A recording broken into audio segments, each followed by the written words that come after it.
Yo, what's going on, y'all? This is Marcus Rosa, aka Mazuma TV.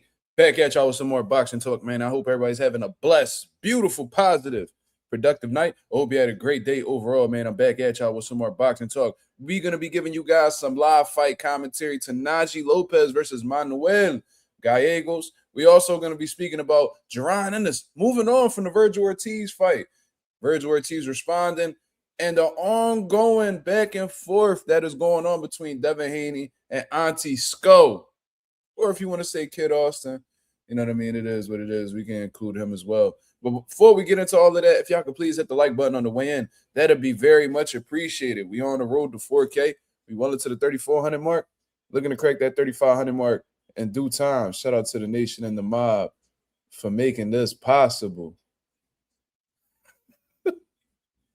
Wait, look.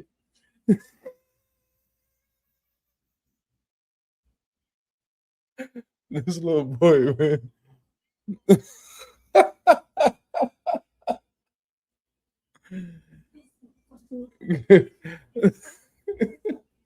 Yo. Oh my God.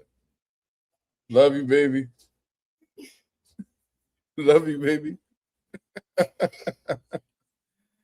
What's going on, y'all? My fault. My son had got up from his bed when he was just sleeping. Like, I don't understand. Been sleeping for a while, but all of a sudden he wake up.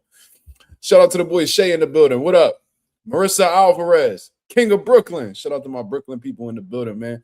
Agent 86, what up? What are you talking about? Mark, is 3 weeks enough time to get ready for an amateur fight? That's a great question. I think it's all dependent upon what kind of shape you were in prior to the 3 weeks, prior to, receiving the fight call or whatever the case is. How long have you been training? Do you have fights? I wouldn't advise taking your first amateur fight on 3 weeks notice. I think that takes a little bit more time than that, man. You have to acclimate to, working at a high rate for 3 rounds. You know what I'm saying? And that may sound like that simple, but it really isn't. It's all dependent upon you, man. It depends on how you feel mentally. A lot of this shit is mental. If you feel like you're ready, you know what I mean, then you ready. If not, then you're not. And it depends on how your team feels. How does your coach feel about it?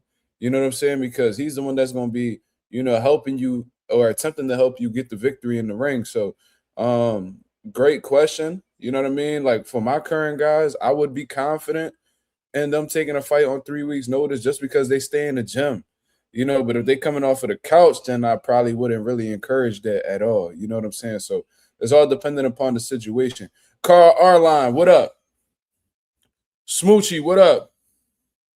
Richard Todman in the building. He said, Mr. Magic Man of Boxing, Mr. Mazuma. That's hilarious. What's going on, brother? Jay Cash. Mr. Big Play Bray. Okay. Marissa Alvarez in the building. She said, I am working on my school project / boxing gloves. Let me know what you come up with, Marissa. I like that whole idea that you got going on. Najee Lopez and Manuel, I think it's Gallegos, is about to get it started. These some big motherfuckers, man. These some big light heavyweights. And like I already had told y'all, I am that last performance that Najee Lopez had against what was that? Hot Sauce, Calvin Henderson. That made me a big fan of him. And now he's taking a big step up fight against Manuel Gallegos. And for those of y'all who don't know who he is, that's actually the dude who actually gave Khalil Coe his first loss of his career. Mind you, Khalil Coe came back and stopped him. But nonetheless, this is a big Mexican dude. He punches very hard. He's aggressive. You know what I mean? Najee Lopez, he's definitely aggressive, but I'm going to say that his is a bit more calculated and controlled. What impressed me about Najee Lopez was his punch selection and how sharp his punches was. He reminds me of Jamal Charlo in a lot of ways, just based off of like his, physique. A good size light heavyweight, just like Jamal Charlo was a good size 154, 160, and even a 168. Look like a pretty sturdy foundation. They balance always looks like they're on point. He reminds me of him in that way.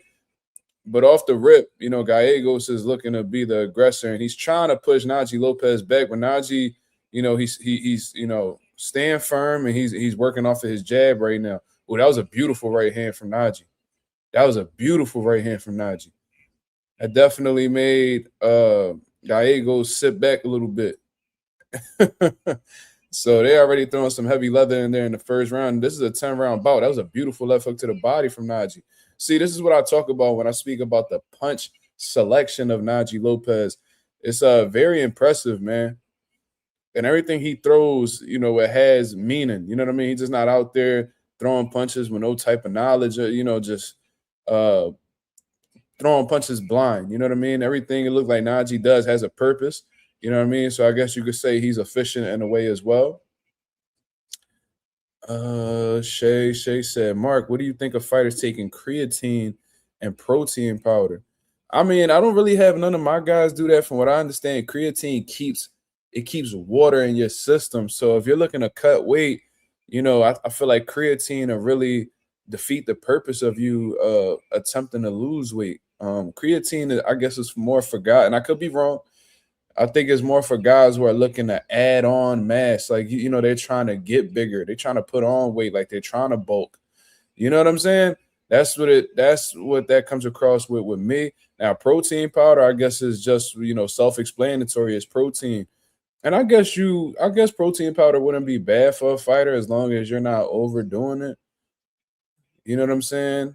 But creatine, I'm pretty sure creatine is basically for people who are looking at, put on muscle and, look bigger. You know what I mean? I know creatine definitely holds in water, though. Like, I've heard that before. That's why I've discouraged a lot of my fighters from doing so.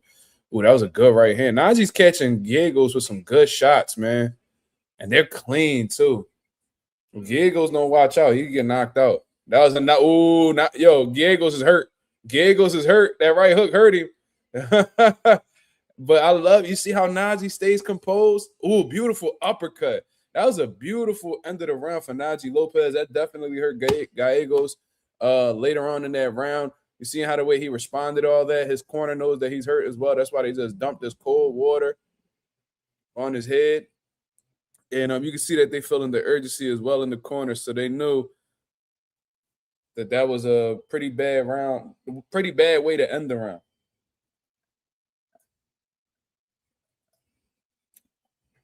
That's one thing I will say. Beautiful round.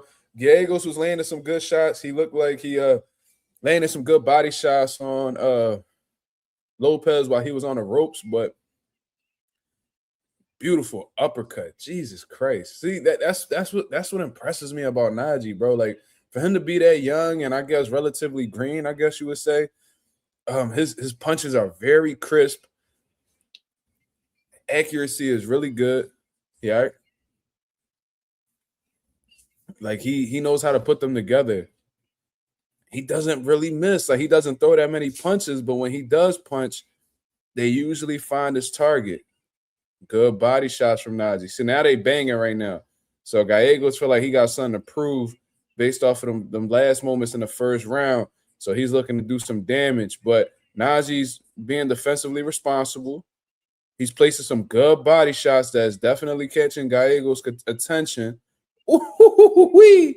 That dude, Najee the truth. This little motherfucker look like he the truth. I'm telling you. I see why Brian Norman really believes in him. Besides him being friends, he's like, this is a future world champion right here. He definitely looked like he got some good tools, man. The 175 division is looking very promising when it comes to these young guys that's on the come up. You know what I mean? Ooh, Najee's cut on the right side of his eye. I don't know if that was a headbutt. I don't know what that was, but, it may be the first time that Najee Lopez has been cut in his career. I can't recall the time where he was. So we're about to see exactly how Najee responds to this cut, because right now he seems okay. And I guess the good thing about this situation is it's not necessarily getting into his eye. It's off to the side of his eye. But now Gallegos is landing some clean shots on Najee Lopez. He just landed a good jab, right hand on him. But Najee's not discouraged. Ooh, it's some 50-50 exchanges right now. And if any of these dudes get caught at the end of one of these shots, it could be trouble. We already seen Gallegos, look a little shaken up at the end of the first round. But yeah, Najee's cut is definitely dripping. Yeah, he's definitely cut, Bella. He's definitely cut. I don't know if he got hit with a punch I don't know if it was a headbutt. We're gonna have to see the replays, but there's 7 minutes left in the second round. He seems composed. He's still in the fight. It's not like he lost, his composure or anything like that. He's still staying cool. He's working off of his jab. He's still making Gallegos miss. So I'm not necessarily alarmed right now. But typically when fighters get their first cut, they panic or they get overwhelmed by the moment. But Najee, he seems to be okay so far. But Gallegos, he's taking advantage of this. I'm seeing whipping those hooks that's getting to that eye. Now it looks like there's some swelling underneath Najee Lopez's eye as well. But Najee just hurt Gallegos. Oh, this is a hell of a fight. This is exactly why I wanted to see this shit. This is a motherfucking banger right here. Yo, they going toe to toe and they really getting into it. But I just seen Najee hurt Gallegos again. And it's only the second round, and we already got a whole bunch of action. Now, that's the end of the round. They're ringing the bell, but for some reason, they still swinging. Or was that the 10-second warning? Okay, that was a 10-second warning. I'm sorry. But it looks like Najee actually has swelling underneath the eye, underneath his, his right eye. Look like he swelling. Ooh, that was a headbutt. Yep. That fucking sucks, bro. Yep, and Najee knew right away. He touched his eye. He felt it. But along with that headbutt, it looks like there's swelling underneath the right eye as well. So he looked like he has a cut to the side of his eye right here. And then he also has swelling underneath. So hopefully that, that cut man is on and is working and we can reduce that swelling. More, I would be more, if I was a cut man, I would be more concerned with the swelling underneath the eye as opposed to the cut that's to the side of his right eye. You know what I mean? They both need to be taken care of. But considering the fact that the blood is not necessarily dripping into the eye, I would be more concerned about the swelling underneath. Because that's, if that eye closed, then you have no vision on that right side. And if you are Najee Lopez, you don't want that right eye shut because, Gallegos got a nasty little left hook on him. You want to be able to see each and every one of those. So the doctor said that it's okay. Don't know if the cut man necessarily stopped the blood because it still looks like it's dripping. So I don't know what the hell that cut man just did, but I've seen cuts worse than that get stopped immediately. So I don't know what's going on, but this is why, and I'm not saying the cut man's bad. Yeah, I mean, maybe there was something going on that I'm not privy to, but that's why it's very important to have a good cut man. These cut mans could save you, man. Cut man's the most underappreciated person that's working your corner in a professional fight. You know what I'm saying? Because, and we don't really got them in the amateurs all like that. You know what I mean? If they see a cut in the amateurs, most likely they're going to waive it. But in the pros, the cut man is one of the most important people that you can have. You know what I'm saying? I see nowadays, oh my God, these dudes are absolutely slugging this shit out. Oh, man. Gallegos is throwing with bad intentions. Like I said, Najee staying composed behind his defense and his counters. But his counters are sharp and they're getting Gallegos' attention. But I ain't gonna lie, Gallegos is refusing to go. There could have been several moments where he took a knee or, just took the knockdown or whatever the case is, but he's continuing to march forward. He's believing in himself. He ain't come to lose, man. I think he understands that after that Khalil Cole fight, they probably think that first victory was a fluke. You know what I'm saying? Or he wasn't who they thought he was. So he's looking to make an example out of another promising guy in the 175-pound division. But Najee looked like, yeah, that swelling is definitely underneath that eye, man. I ain't gonna lie, that's a bit concerning. It's not affecting the eye yet, but the cut man needs to be working on that. I hope that's not doesn't look like an orbital break or a fracture or anything like that. Not yet, at least. But I really don't want this to play a role in the fight, man. We only in the third round. Man. They definitely banging though. I would say that Najee's still getting the better of these combinations though, like the better of these exchanges. It's just his punches are they stand out a bit more. But Gallegos is still, getting some points for his work. Smoochie says she can't stay awake. God damn.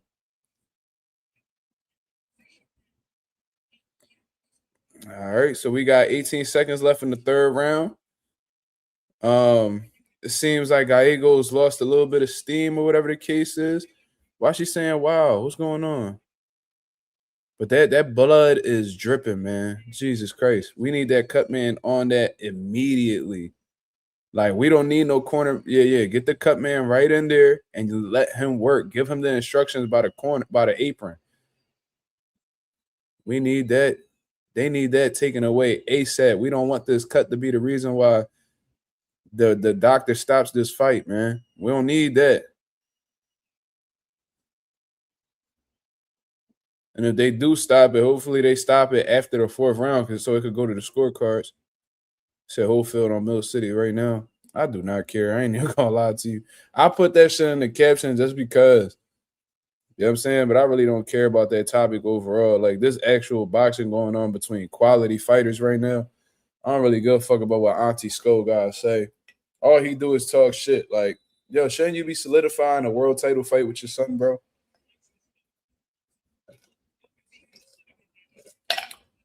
Yeah, Ralph, it was on camera. It was a head, but it was an accidental clash of heads. They having a doctor check Najee Lopez once again.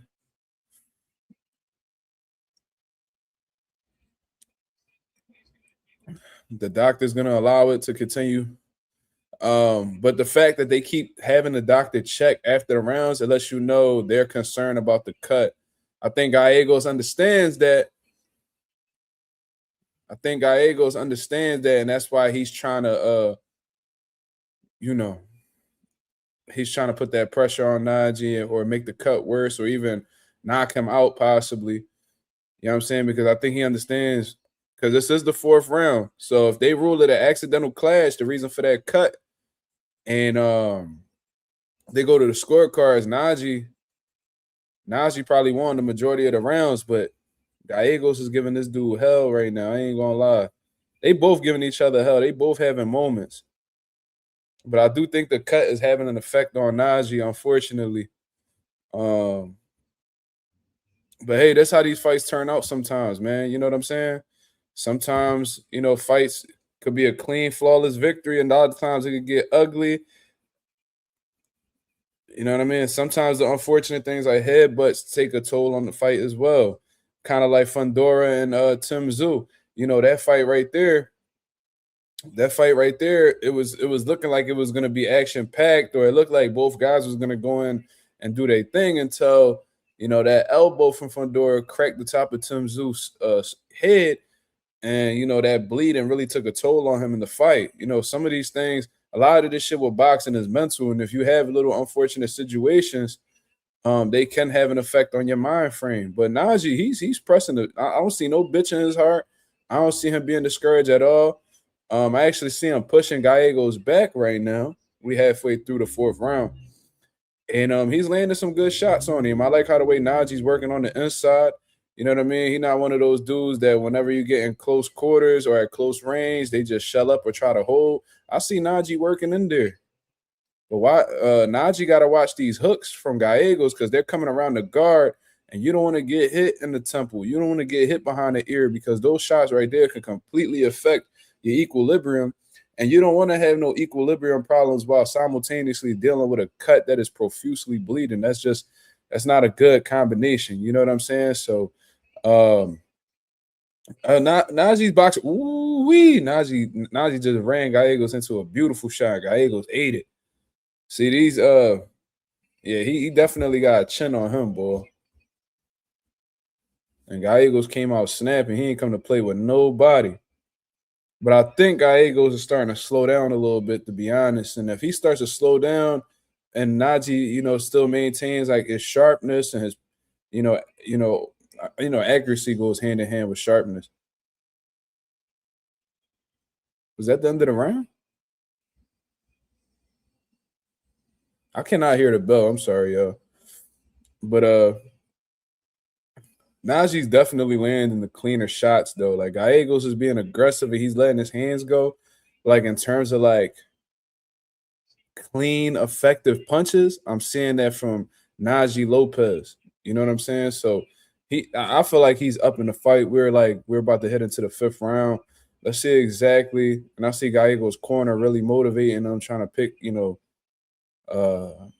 keep him focused and stuff like that. Najee Lopez still dealing with a little swelling underneath the right eye.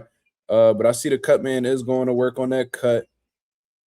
You know what I mean? I don't know how deep the cut is, but all I really see the cut man doing is just putting Vaseline on the area. Vaseline on the area alone is not going to be enough to get that bleeding to stop.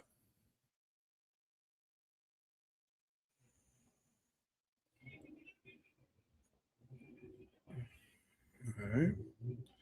Total punches landed. So, in terms of total punches landed, according to Pro Box, Najee has landed 103 punches in comparison to Gallegos' 81 punches. So Najee, just like I said, is significantly up in terms of total punches landed, and in terms of power punches landed, it's a little bit closer.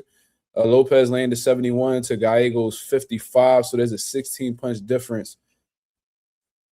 Okay, what was that? Oh, that was a slip. I seen Najee go down. It looked like he was all balanced. They ruled it a slip. So that's what just happened. But Gallegos, he turning that shit up on Najee, man. He definitely came in the fight with some type of shape because we're in the 5th round, and he's still, even though I said he was slowing down a little bit, he still got some steam on his punches.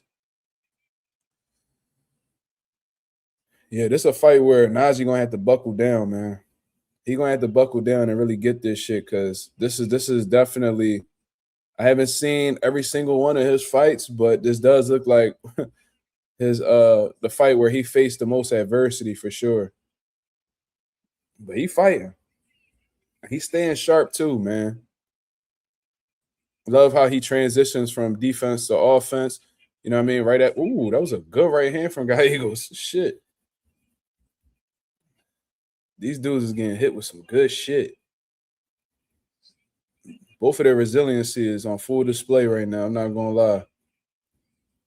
But Najee's, holding right now. Gallegos ain't really too happy about that. But they proceed.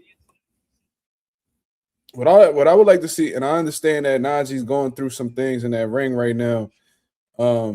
He's probably dealing with a bit of frustration. And definitely some inexperience on his part, because I don't ever recall a time where he was cut like this. You know what I'm saying? It didn't even look like he had any type of scar tissue or anything like that in the lead up to this fight. So this may be a first for him. So he's dealing with some mental battles right now. But I would like to see him keep using his jab. You know what I mean? Just like he did in the beginning of the fight. Keep that jab on him. Gallegos is gonna get desperate because his jab don't really add up to yours. You know what I'm saying? And you just run him into your counters and keep turning them. You know what I mean? You keep that going, Gallegos is definitely going to run into a shot. He's way too aggressive to not get hit. Oof. Najee just gave us a left hook from the southpaw stance. So Najee's capable of switching as well. I'm seeing him. I'm seeing him. Okay, so that's the end of the 5th round. Now we're going into the 6th round. This is action-packed, y'all. I ain't going to lie. But I am seeing a little bit of fatigue over on Najee Lopez's side. I ain't going to lie. Like, when I seen him in that southpaw stance, I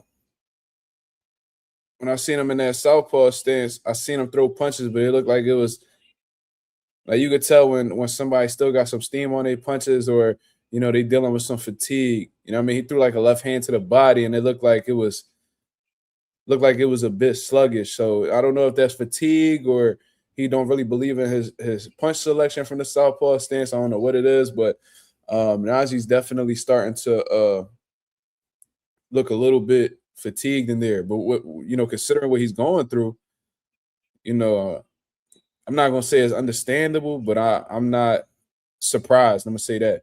ETC in the building. He said, "I've never been high on Lopez. I want him versus Atif." If you ain't high on him, why you want to see that fight? But nah, Atif is a fucking problem for anybody, and I would love to see that fight. You know what I mean? That probably definitely, like Vergil Ortiz said, it'd probably be up there. You know what I'm saying? Like he said about Boots back in the days. But Najee's snapping right now. He's just landing some clean hooks. Ooh wee. Najee came out with a little vengeance right now. He's pushing Gallegos back. So he probably like, fuck that. I'm gonna make his ass step back. But that does come with some danger because Gallegos do got some power, and if you stepping into the line of fire, you're gonna get hit with some shit you don't like. And I haven't seen Najee Lopez visibly hurt yet from a punch, but you could tell that Gallegos got something on it.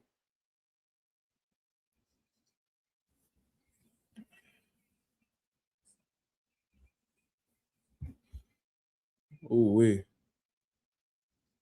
That was a little low body shot from Najee, but he's pushing Gallegos back right now. You can see that Gallegos is a little uncomfortable with that because a lot of them, they're accustomed to coming forward and letting their hands go. When they get pushed on the back foot, that's like a foreign scenario for them.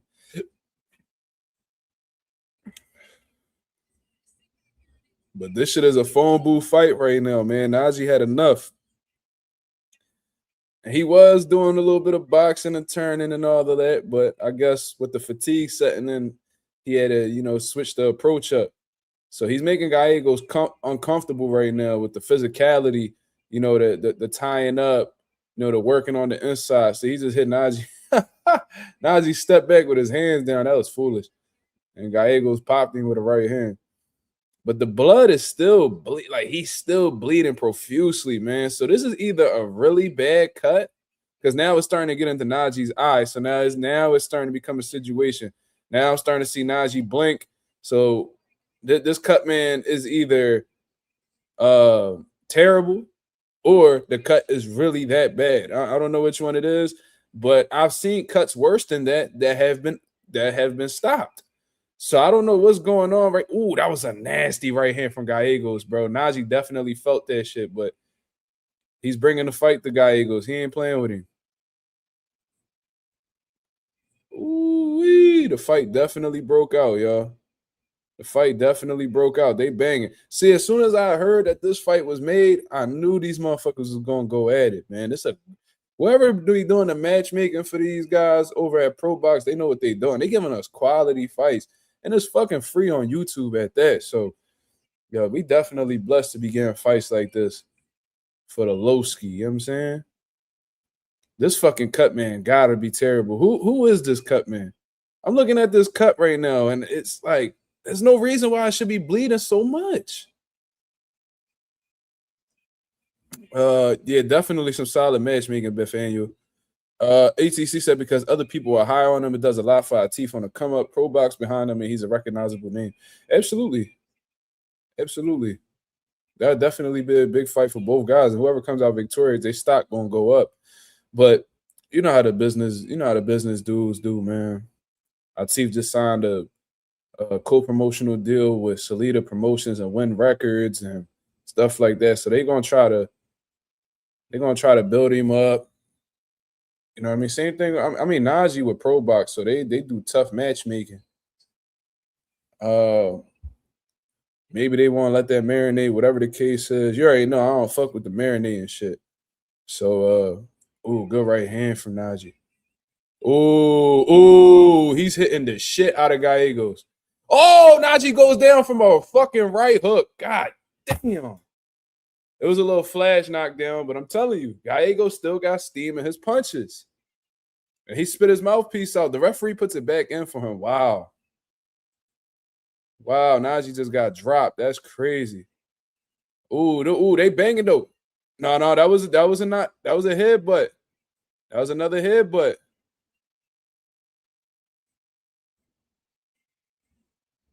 This is an ugly fight, y'all. Now Gallegos is cut.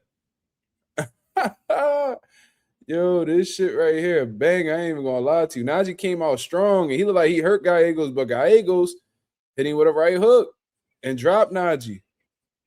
So now he's been cut, he's been headbutt, he's been cut, he's been knocked down. This is a tough little outing for Lopez. I ain't gonna lie to you, man. This is definitely gonna either make or break him, man. This either gonna build his character and make him better, or it's gonna really make him question himself. It's all about the mentality. But Najee, as of right now, Gallegos is cut now. It's a small cut, though. Very insignificant in comparison to Najee's. Najee's is still bleeding profusely. And what's crazy, what makes me criticize the cut man, is like he's not even being like he's coming out the corner with his cut bleeding like that. Like, that's the crazy part. Like, I've seen cuts where the bleeding has stopped, then the fighter gets hit there again, and then it bleeds again. But like the cut man has done little to no like improvement on the cut.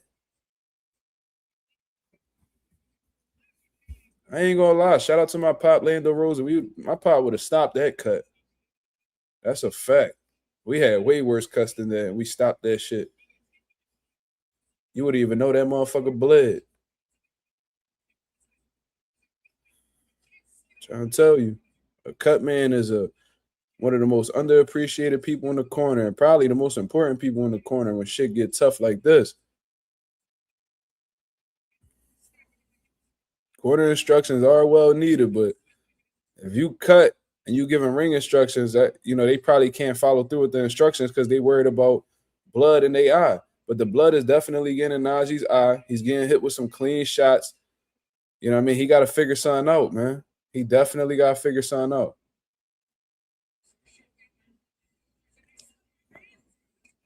He keeps touching the eye.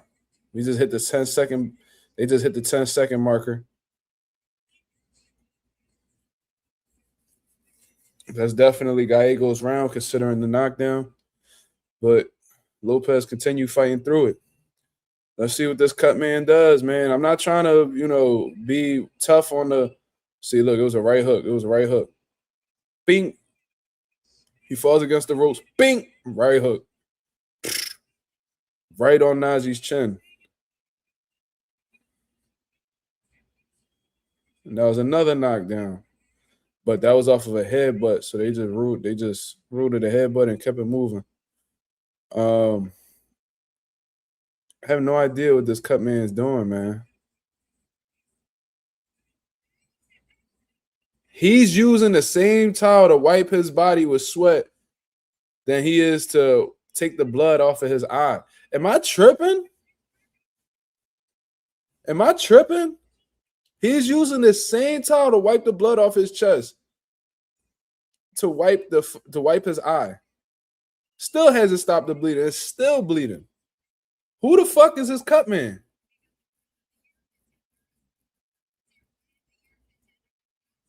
It's a hell of a fight, though, man. But I can't help but notice the bullshit.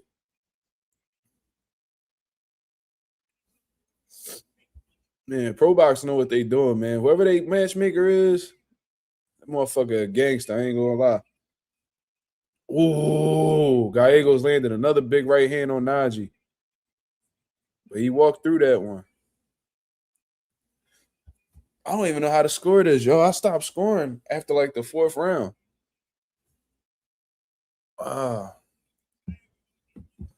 These later rounds going to be tough to score. Bella said the cut man's Basuda. I'm trying to tell you something. I'm telling you, like, I've been in the corner where motherfuckers had real cuts. Like, I'm talking about the whole bottom of their eyebrow split. I'm talking like cuts over the bridge of the nose. I'm talking about like swollen eyes with a cut on the swelling. Like deep shit. And I seen cut man stop them Jones right away. Jay says I got 3-4 Lopez. So, okay. Oh, shit. Look like Gallegos got hurt. I ain't see the point. Ooh. Gallegos holding on now. That's how you know he in trouble. They don't like the hold. Mexicanos don't like the hold unless they in trouble. Look like his balance a little off too, but he's still punching. Oh, man, they rumbling, boy.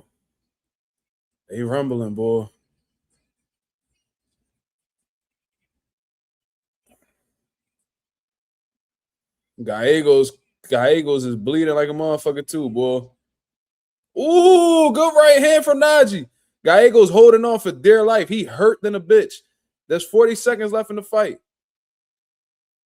There's 40 seconds left in the round. 38 seconds. Najee needs to step on the gas, bro. Yo, Gallegos is hurt. He's hurt. Ooh, big left hook from Najee. Oh, Gallegos look like he about to be out on his feet. Oh, the ref looked like he about to stop it. The ref looked like he about to stop it. Oh, yo, he knocked Gallegos down and they stopped the fight. This nigga Najee, fucking dog. He a fucking dog. Ooh-wee. Ooh-wee. That was a hell of a fucking fight. That was a hell of a fucking fight. And Gallegos, he's not complaining. Nothing. He's not complaining or nothing. He's accepting of it. He's accepting of it. He's like, all right, like you got me type shit. Najee hurt the man early in the round. He stood composed. He was putting his combinations together. And slowly but surely, he started to break him down, man. That was impressive. Yo, listen, this was a good-ass fucking fight. This was a good fight. Najee's still on the canvas. I mean, not Najee. Gallegos is still on the canvas. They putting the stool out. They're trying to get him together. He's on the stool. He seems to be okay. He's responding, which is a beautiful thing. But Najee's getting a hell of a he's getting hella acknowledgement from the crowd right now. He faced a lot of shit. This was a tough fucking fight. This was a tough fight, man. Najee's gonna grow from this situation too, man. Look at this fucking cut, man. Still wiping his eye with a fucking towel. Jesus Christ. Yeah, Gallegos did his thing too. Salute to both of them, bro. They both put on some gangsta-ass performances. Ooh, wee. Pro Box, man, they got a good thing going on over here, dog. Yo, Pro Box got some good shit going on over here. This might be the new, I mean, the real hardcore boxing fans know what the fuck Pro Box is, but if they keep getting these dubs like this, cuz, if they keep getting these W-ass matchups like this, they're gonna be the new kid on the scene that got the, the product. Boxer Spar said, why is garbage ass Bumlanga in the ring? I don't know, man. I guess him and Najee cool. I think they got the same trainer. I think I seen the boy that was in Najee Lopez corner. I think he be working Berlanga corner too or something. I don't know. I could be wrong, but I feel like I've seen him before. But shout out to the Black Rican Najee Lopez. Put on a beautiful performance against this tough motherfucker Gallegos. Yo, see, I'm gonna tell y'all something, motherfuckers. If you're not really ready to rumble, cuz, like if you're not really ready to rumble, stay away from Gallegos, man. Look at Jorge Linares over there. Look at that. Wow. That was a good fucking fight. He went right to sleep.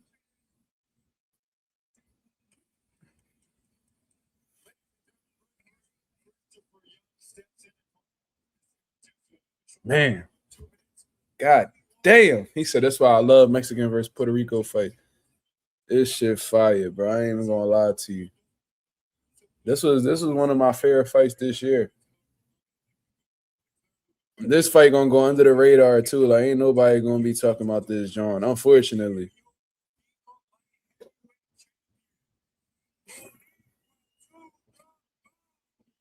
Boricua to the bone. Najee Chino Lopez. Okay. Wow. It's a good ass fucking fight, boy. Wow. That was amazing to watch. I ain't even gonna lie. Not too much shit impressed me, but this fight right here this said a lot about Najee. I ain't gonna lie. He went through some shit and he still came out with the victory. So you gotta give me credit for that. And he got the WBO Latino belt. There's small belts, but they get you up the sanctioning body. You know what I'm saying? So I'm assuming after this fight right here, he's gonna climb on that WBO. He's gonna climb up the WBO rankings, which is good.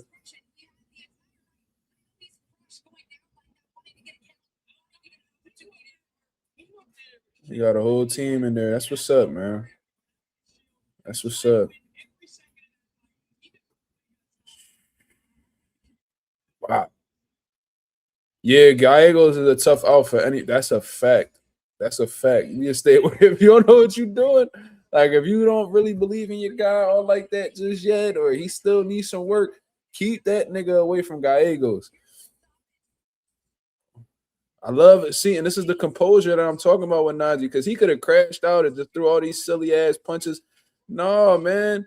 He was throwing sharp, accurate shots, putting combinations together. He was getting leverage on his punches, so he wasn't crowding his work neither. Look at this, man. Left hook, right hand. All he's punching in combinations, and they all have bad intentions, bro. He dropped Gallegos in the corner. The referee did the right thing by stopping that, man. If he would have got up after that, that went so well. But look, man, this dude Najee Lopez had the doctor on his ass. The doctor was looking like he was about to stop it a couple times. He all looking at he like I don't know. And then when you got a trash ass cut man like that,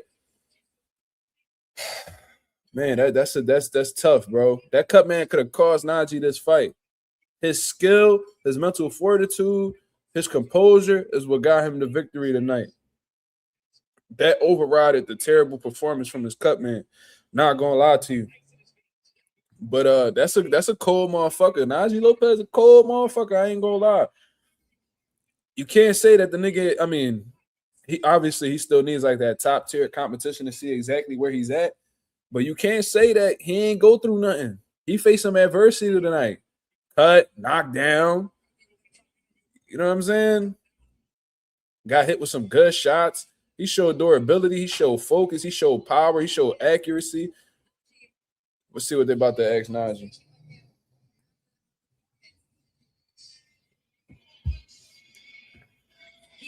Are they going to interview?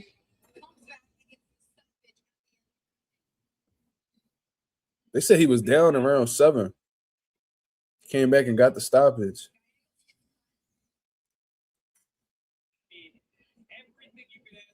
Yeah, yo, ATL, y'all got something with this little nigga for sure. Brian Norman and Najee Lopez, they making ATL look real good right now. I ain't gonna lie. That's what's up. That's what's up. Oh, I thought they was gonna interview him. Look, Erickson Lubin in the crowd. Okay. He is from Florida. That's what's up. Did his thing. He getting absolute love out there. That's what's up. That's what's up. Oh, they about to interview him right now.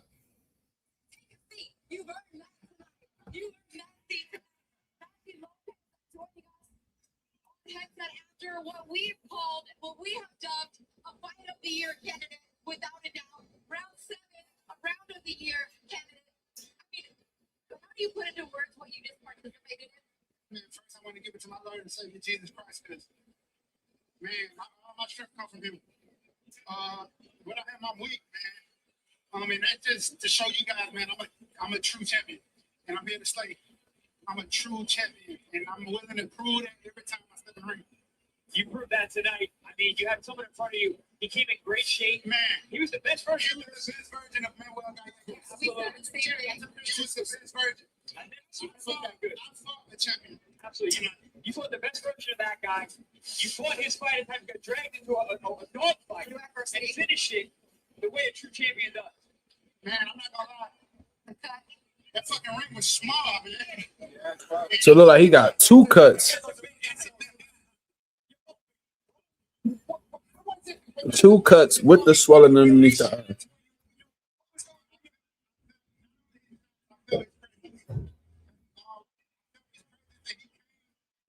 He came to win. Yeah, and I came to win too, and I showed that I was. What do you think led to the breakdown? Was it the body punching? Was it what? Was it you getting dropped in round 7 and coming back and getting the stoppage? Chris, Father, y'all can attest to this, man. It came down to nutrition and just willpower. That's what it came down to. We both had a game plan, and I felt like we stuck to our game plan, and it was just who had the more will, who was a war of attrition. I'll tell you what, the round before you got the finish, you almost went for the finish. You came back, bounced off the ropes. He was going bounces off the ropes. Those one hand and dropped you. And then you didn't let him off the hook the next round. The next round you hurt him again. And then you do such an explosive combination of a finisher. They say power and punches and finishers are born. I mean, you were a born finisher. And that final change, when you look at it, that was a professional finish. Because a lot of guys, he would have got off the hook He was trying to survive. He knows how to survive. He hits a good shot. He knows how to get away. That was great line of that, bro. The way you pulled your punches together. Same shit I just Paulie just said exactly what I said.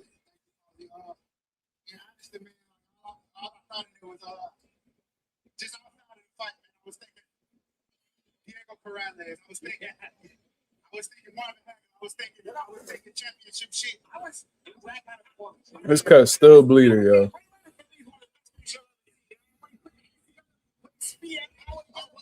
Mango? When you look at the combination, for me, it's right like this. The way when Leonard would hurt you, you block. Yeah, as soon as I had him on the hook, I knew to let him up. I'm just letting Najee finish, yo.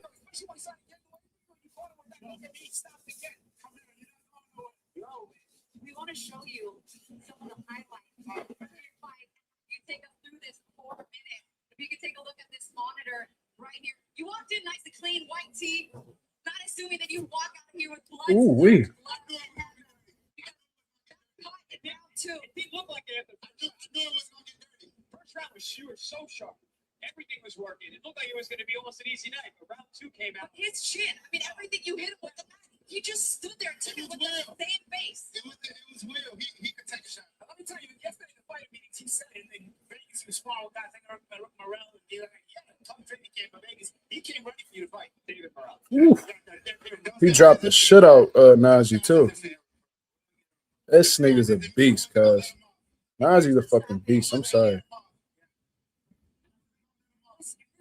Yeah, this nigga is he's good, man.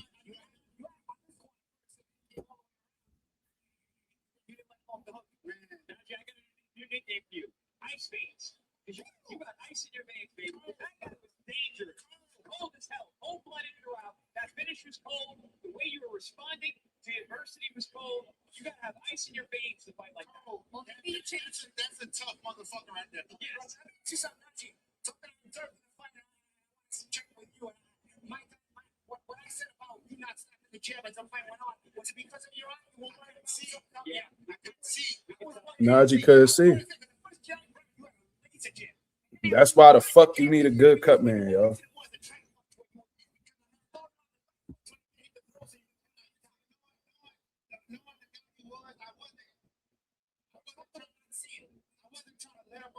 But I knew I had to throw something for him to respect because he was going to keep coming. Yeah. I know if you change it up, you do it stepping back so you get someone on. So you can see when he's throwing it, not being able to see what he's throwing to your eye. You got like I saw that adjustment, and it worked for you. But it was like, man, yeah, I wasn't cut. The chair would probably be working like 100%. 100%. But man, it was one hell of a text, and I feel like I passed it. Yeah. He actually got 3 cuts. He has a small cut here, then one like right over it, then above that one, he has another one. So he got 3 cuts on that one side with swelling. Who's on your hit list next? I'm next. I'm next. Everybody knows you right now. Whoever it is, I'm next.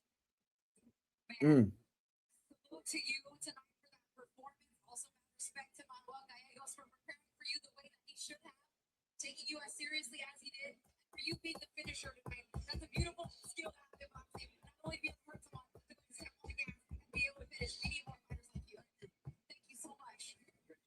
Appreciate you. All right, guys. Great fucking fight. Jesus Christ. 16-0 with 13.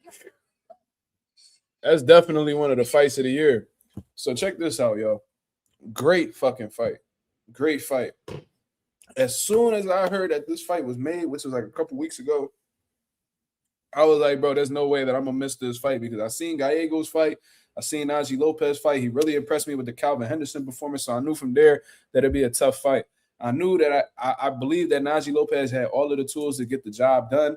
I was going on fucking FanDuel because I was about to vote. I was about to bet for the knockout, but unfortunately the fight wasn't on there, so I missed out on some money. But shout out to our He gave me. I made a quick bean off of him, right?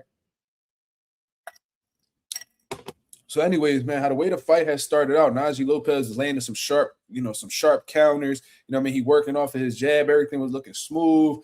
Gallegos really couldn't figure nothing out. Things didn't really start to take a turn until the accidental clash of heads had happened, which is also early on in the fight. Y'all can correct me in the chat and tell me exactly when the headbutt had happened. But from there, Najee Lopez, somebody who I believe, to my knowledge, who's never experienced that before, face some trouble, man. And like I said, and I said this throughout my live fight commentary, I do think that the cut man played a role in making this fight more difficult than what it was. He admitted during the post-fight press conference, the post-fight interview with Paulie, Christina Poncher, and I believe that was Chris Algieri, that he couldn't see out of his eye. Now, it wasn't because of the swelling, because the swelling was underneath here. You still have all of this to see. The swelling was only underneath here. But when the blood is continuously getting into your eye, it can hinder your vision. So, he had 3 cuts from what I saw. There was one here, and then there was one above that. So they was like all in a straight line. But they were like small little cuts. You know what I'm saying? But I do think, in my opinion, and I could ask my father or whatever, he's a experienced cut man himself, that those were easily able to be stopped in terms of the bleeding. And it just looked like the cut man didn't really know how to go about that situation. And I'm gonna tell y'all something. There's a lot of people who are cut man in people's corners that actually don't have no experience when dealing with cuts. You know what I mean? They think that they just take a swab and they press against the cut and, put some Vaseline on it after and that it's all good. No, there's a fucking science to stopping cuts. And I do think that his cut man made shit more difficult than what it needed to be. And I think prior to the cut, Najee was having his way. But Gallegos did something that a vet would do, and he took advantage of the situation. Even though it was an accidental clash of heads, he knew that Najee Lopez was having a tough time with the blood, and he was placing some good body shots on Najee Lopez, some good right hands, was landing some left hooks, man. But Najee Lopez showed a fucking granite chin on him, man. His composure is beyond his, experience level, to be honest with you. Stood behind his jab. He still was landing the cleaner, more effective shots, in my opinion, because even though Gallegos was landing some shots, it looked like Najee's shots was having more of an effect on Gallegos than Gallegos' punches was having an effect on Najee. But then Najee ends up getting, towards the end of the fight, Najee ends up getting Gallegos hurt. But I always tell somebody that a wounded dog is a dangerous dog. You know what I'm saying? Like, they still have something in them. Just because you have somebody hurt don't mean that you got them finished. There is a difference, right? So Gallegos, he falls up against the ropes. Najee Lopez sees it as an opportunity to let his hands go. Boom. Right hook from Gallegos puts Najee Lopez down. And I'm pretty sure that was the first knockdown in his career. You know what I'm saying? So then the fight continues on, but Najee Lopez didn't look hurt, in my opinion. That looked like a flash knockdown. His legs still looked together. His mind still looked like it was still into the game. Didn't see no noodle legs or anything, discombobulation, whatever you want to call it. It looked like he was still in the right zone. So then Najee Lopez continues on. Then another clash of heads happens. And I'm telling y'all, a bad headbutt is just as good. I've seen people get hurt off headbutts, like in real life. Like, I've seen people get knocked out from headbutts. All types of shit. I've seen a headbutt, well disguised in a fight. A fighter gets hurt, and then they end up getting stopped by that person when a punch wasn't even what caused him to be hurt. I've seen that happen in real life in the professional. So he caught another headbutt. He took a knee. Thank God the referee had good enough eyes to see that it was a headbutt that had caused him to take the knee. In my opinion, he probably should have gave Najee some more time to recover off of that, but they continued on with the fight. Najee was okay with it. Still composed. Keyword composure. That's definitely the word of the day for this fight right here, composure. I didn't see Najee panic. I didn't see him lose sight of his game plan. I seen a tough motherfucking didn't get emotional, believe what his corner was telling him, believed in his abilities. And when you get towards the later half of the fight, going into the next round, actually, what round did that end in, y'all? Was that the 8th round? Check me if I'm wrong. So then Najee Lopez hurts Gallegos again. His body's not responding right? And I think what really hurt Gallegos more than anything was the accumulation. Because even though Najee didn't land a crazy amount of punches, shout out to Junior, it was round 8. He didn't land an insane amount of punches like a William Cepeda would. The punches that he was landing was sharp. You know what I mean? And you could tell Najee got some heavy hands. So if you got heavy hands and you sharp with your punches, it only takes a certain amount before the body can no longer take that type of punishment. So I seen Gallegos falling all over the ropes, but this time Najee was staying disciplined defensively. That was the adjustment that I saw. Me and Paulie seen the same thing basically. So He was going from offense back to defense, offense back to defense. And once he noticed that Gallegos was done, he did what he needed to do. He punched in combinations. He overwhelmed him with combinations. And one thing that I like is that he didn't smother his attack. He didn't allow Gallegos to crowd him, and now he's throwing punches that, you know, that aren't significant, and then he ends up gassing out. No, I seen Najee create the space, didn't allow Gallegos to smother him, and bombed on him until he landed the right shot to get him down. I was saying that it looked like the referee was going to get involved and stop the fight. As soon as the man went down, the referee called it off. Great fucking performance from both guys, man. This dude, Najee made you a little 130 on the 20. Bro, how the fuck Najee didn't show up on my FanDuel? What you betted on, Junior? I was looking for that fight specifically. Yeah, Najee definitely was shooting shots from the southpaw side as well. So he's well versed, man. He got a good jab. Like I told y'all, great composure, because composure does mean a lot, especially at a high level. You know, not getting emotional, sticking to your game plan, and, you know what I mean, not letting things phase you, having that poker face. You know, that takes you a long way in the sport of boxing. Bet 365, see? I don't got that. I only got FanDuel, see?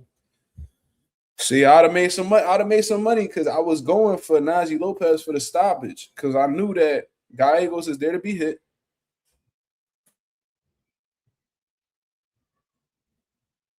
I know that Gallegos is there to be hit, and I knew that, you know, Najee Lopez is he's a sharp, accurate power puncher.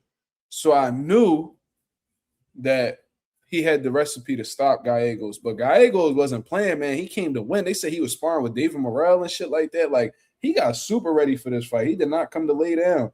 And, you know, Gallegos had something to prove going into this fight, because he had beat Khalil Cole. He was on his high horse and all that. He rematched Khalil Cole, and he got stopped with a jab. So he like, oh, I don't want these motherfuckers to think that I'm an easy lick. Like, I mean, they throwing Najee Lopez at me. They must think that I'm an easy lick or whatever. I'm going to show these niggas. And he definitely showed motherfuckers. And I'm going to tell y'all something. For these matchmakers, these managers out here, they got a 175 kid that they really want to test his hand. Gallegos ain't the person to do that with. That's not the guy to do it with, man. You gotta be real careful with somebody like Gallegos, because he could fuck up your investment for sure. But yo, great performance from both. Much respect to, you know, Manuel Gallegos, but this dude Najee Lopez went through some things today. He got knocked down. He was cut. You know what I'm saying? He was getting hit with some clean shots. You know, he was hitting the dude with everything he had. The dude wasn't going nowhere for a good amount of time. For the 7 rounds that the fight took place, he was giving Najee everything he could handle. But Najee showed a lot today. He showed that he's not just somebody with skills. He's somebody who's tough, durable, and has all the potential to fight at a high level or even possibly become world champion. So shout out to Najee Lopez.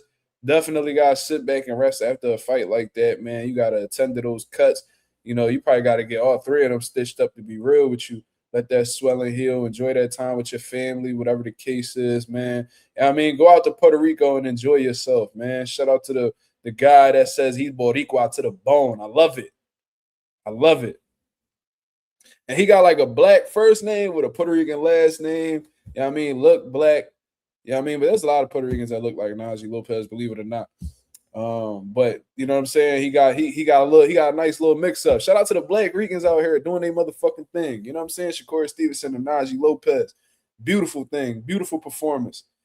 I'm looking forward to seeing what that dude do next. He got the WBO Latino belt. So based off of what I know, let me actually look it up on Boxing Scene. Let's see where the rankings is at right now. Official rankings. Let's look at light heavyweight in the WBO. Najee Lopez was number 15. He might crack that top 10 after this one. I ain't gonna lie. He probably either go right below Ben Whitaker or pass him up a little bit if he got that WBO Latino belt. But that's some tough competition in this light heavyweight division now. Come on now.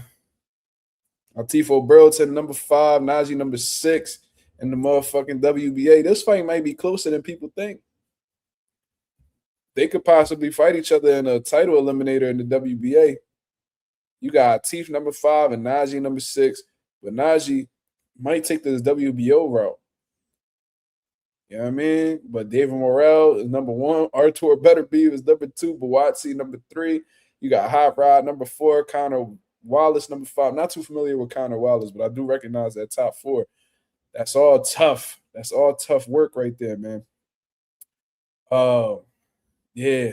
And on the WBA side, you got Beterbiev number 1. Arlen Lopez number 2. Not too familiar with him.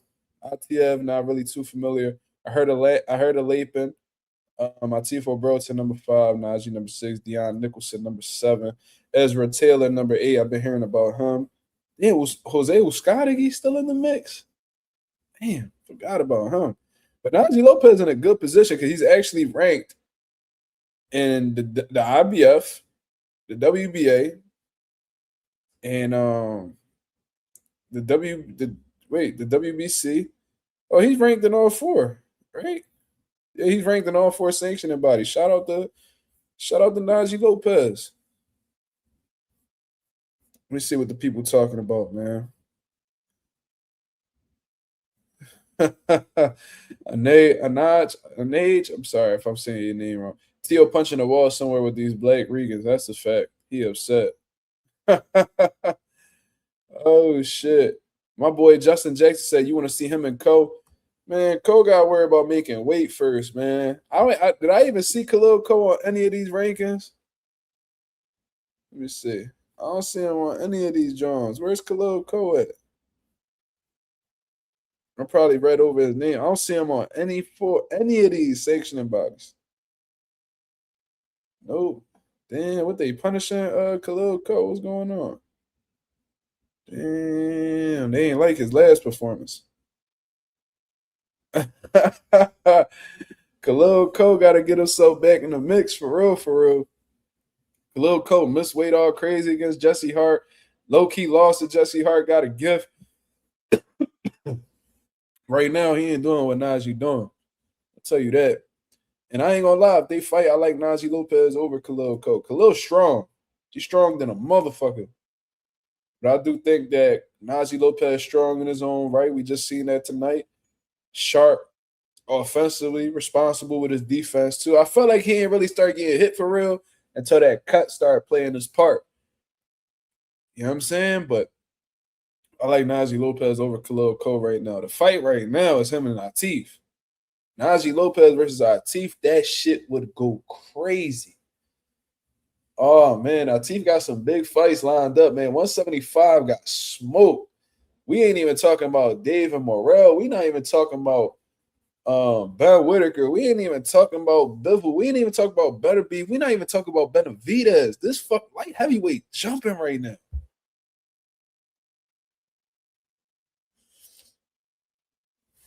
look at Young T correcting me. He said, ain't no low key. He did in the public's eye, but hey, the record is what officially counts. Yeah. Absolutely. You right, brother. It definitely wasn't low key. You right. Callum Smith. Yeah, I heard of Deion Nicholson. Andre fought Deion Nicholson, right? Deion Nicholson was at 168. Wait, am I talking about the same person?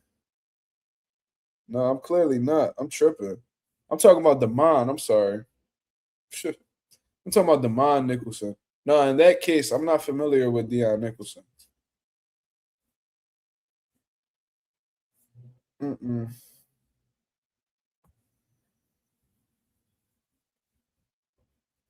looking at his box right now. Yeah, I don't really. Not too familiar with him, brother.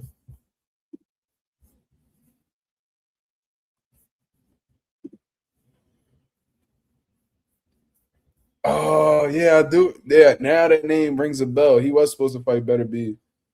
I don't know what happened with that shit, but I remember he was supposed to fight on I think he was supposed to fight on Benavidez card, right? He was supposed to fight on David Benavidez undercard. He was supposed to fight on one of them Ring Magazine cards, on one of them Turkey cards, but yeah, I remember when Najee Lopez was being considered as an opponent for Beterbiev. I heard Najee took it too. That's what I heard. I heard he accepted that shit. Yeah, I remember that. But yeah, man, light heavyweights looking phenomenal right now. These young up and coming dudes, they doing some damage. They making a name for themselves. Atif had a weird fight, man. Unfortunately, with Joseph George. You know what I mean? But he walked away with the victory nonetheless. Najee Lopez just came off a fight of the year candidate. We still got a lot of time until the year over. And we probably will forget about this fight by the end of the year, but this is definitely the one. That's one of the ones that's standing out right now. We had some solid fights so far. I ain't gonna lie, but this one right here, phenomenal.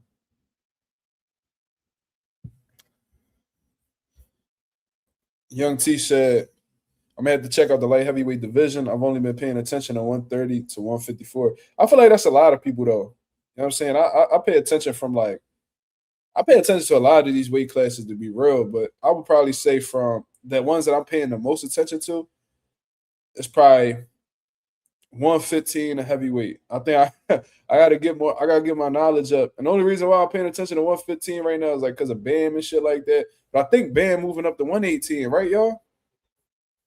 I heard he's supposed to fight. He's supposed to fight this fucking dude. I was just reading about it on Ring Magazine. They had some type of rumor that he's about to finalize a fight at 118.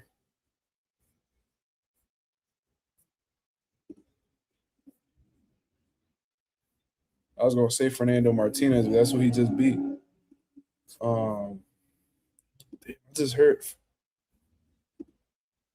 the Fernando Martinez. Yeah, I think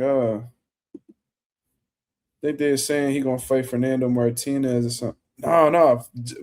No, he already beat him. Damn, who the fuck is that guy? All right, let me look it up. Let me look it up, y'all. Antonio Vargas, my fault. Yeah.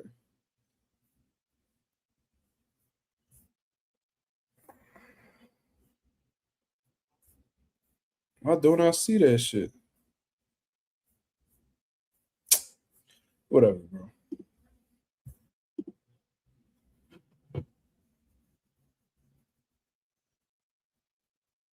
Antonio Vargas, my fault, y'all. It was one of these motherfuckers. When does Devin's little brother rematch happen? I think they already fought. They already fought, bro.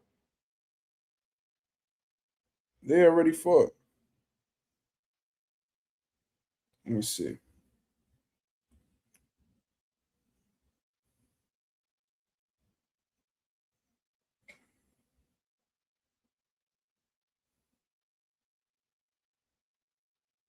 Somebody that was a Mike Tyson event. So did anybody see that?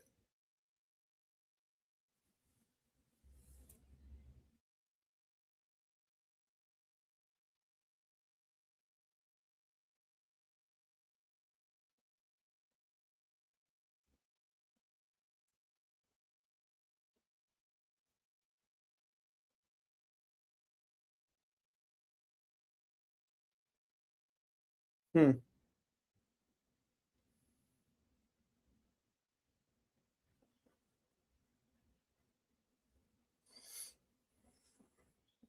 What happened with the fight?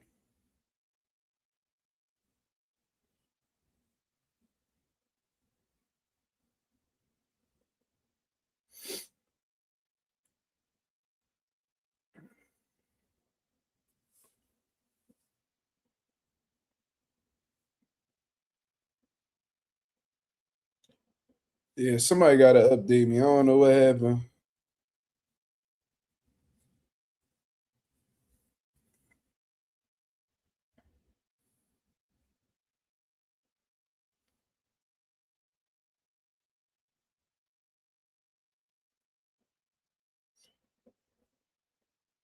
Nobody knows what happened with Sean Haney. Hmm.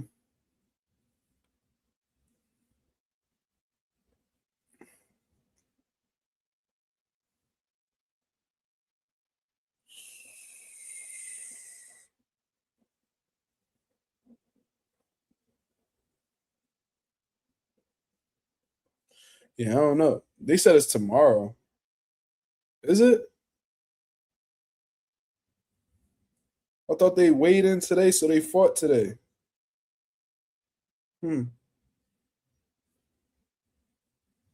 Maybe I'm tripping.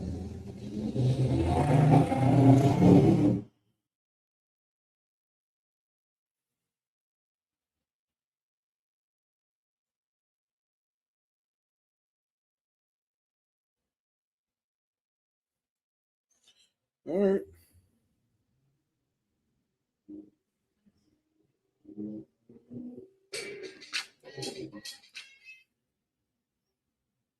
All right, let me get off this phone.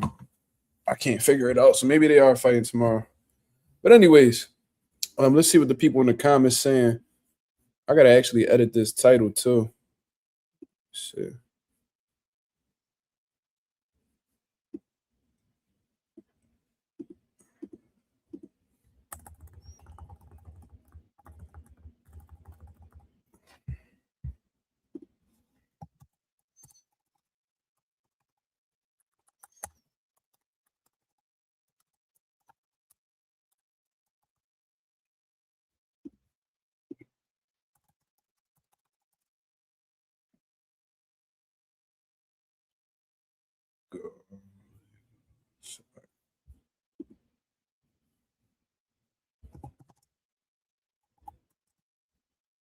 All right.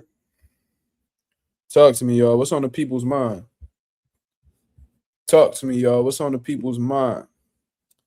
Bella Face said Benavidez should be in the mix, but he chose to go up and get Zordo.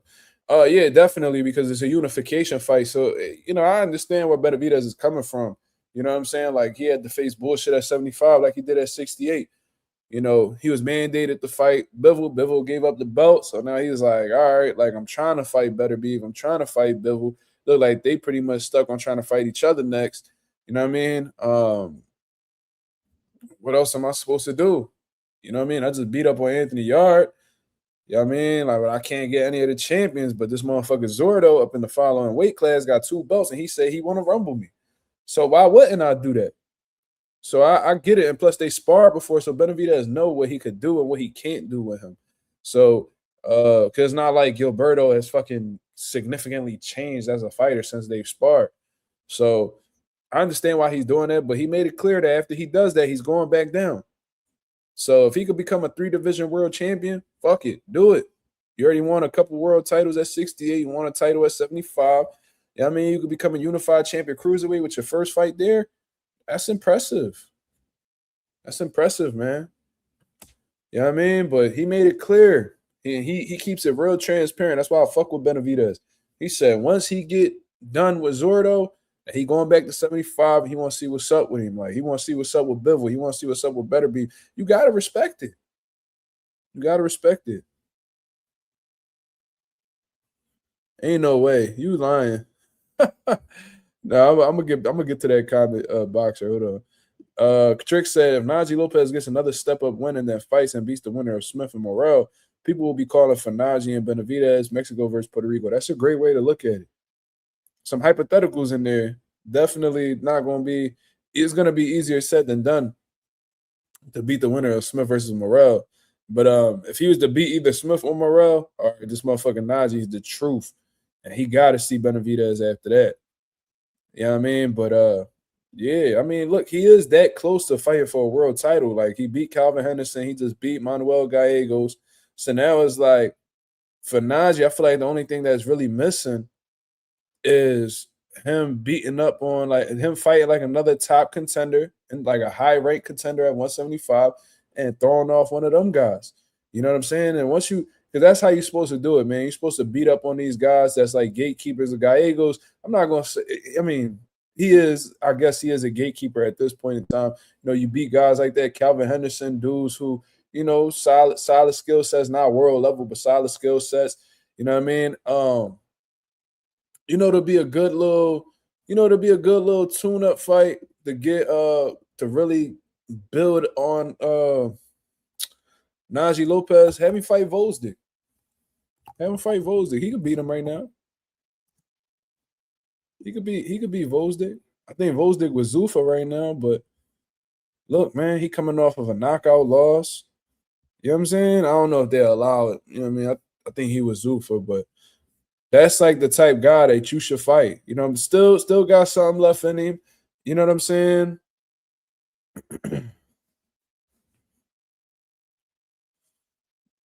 He still got something left in him, former world champion, but you know, he not who he used to be.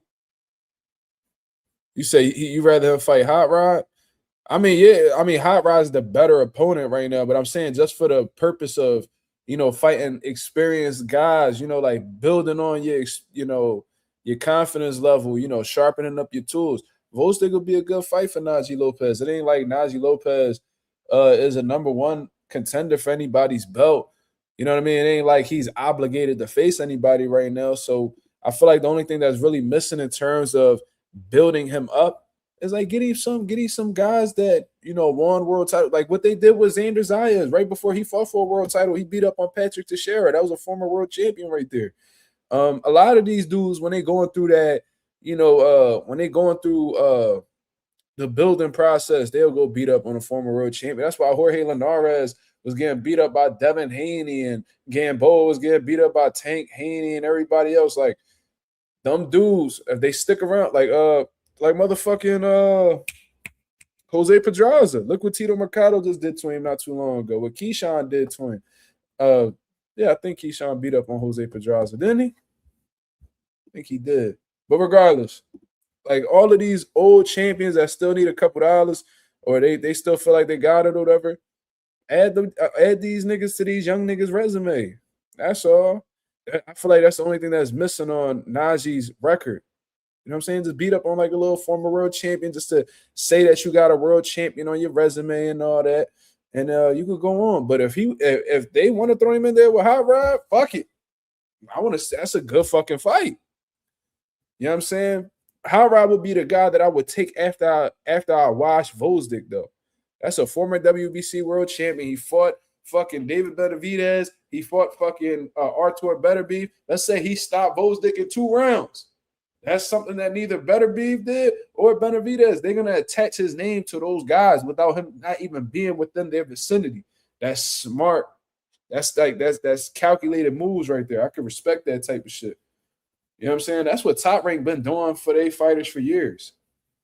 You know what I mean? Feed them some turkeys, you know, feed these guys some turkeys when they coming up. Then they start matching them a little tougher, like get them a guy with like a crazy, like a fucked up record, but they fought all dogs, like them type.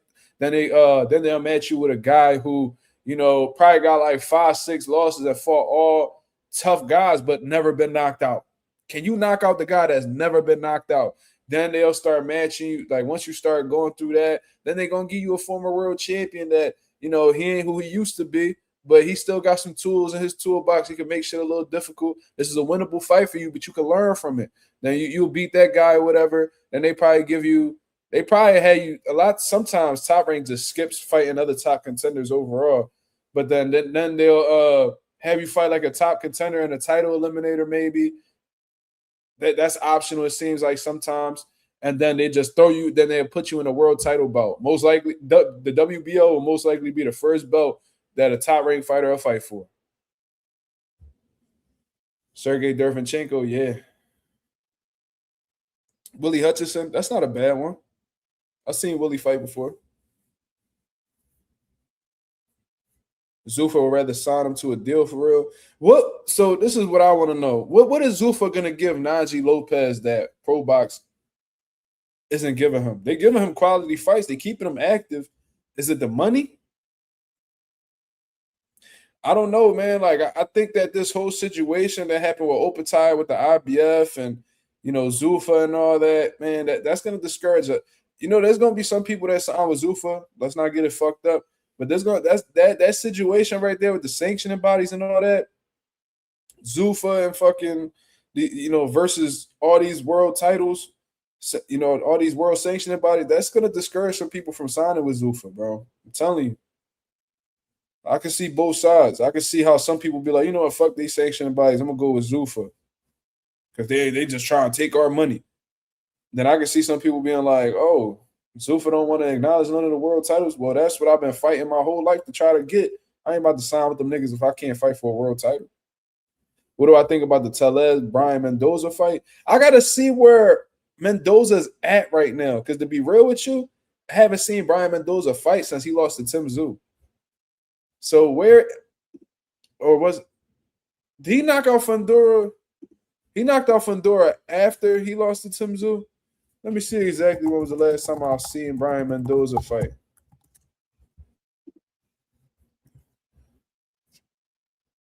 Brian Mendoza, he knocked out Fundora, then he lost to Tim Tszyu. So that's the last time. Oh no, bullshit. I seen him fight Bohachuk too.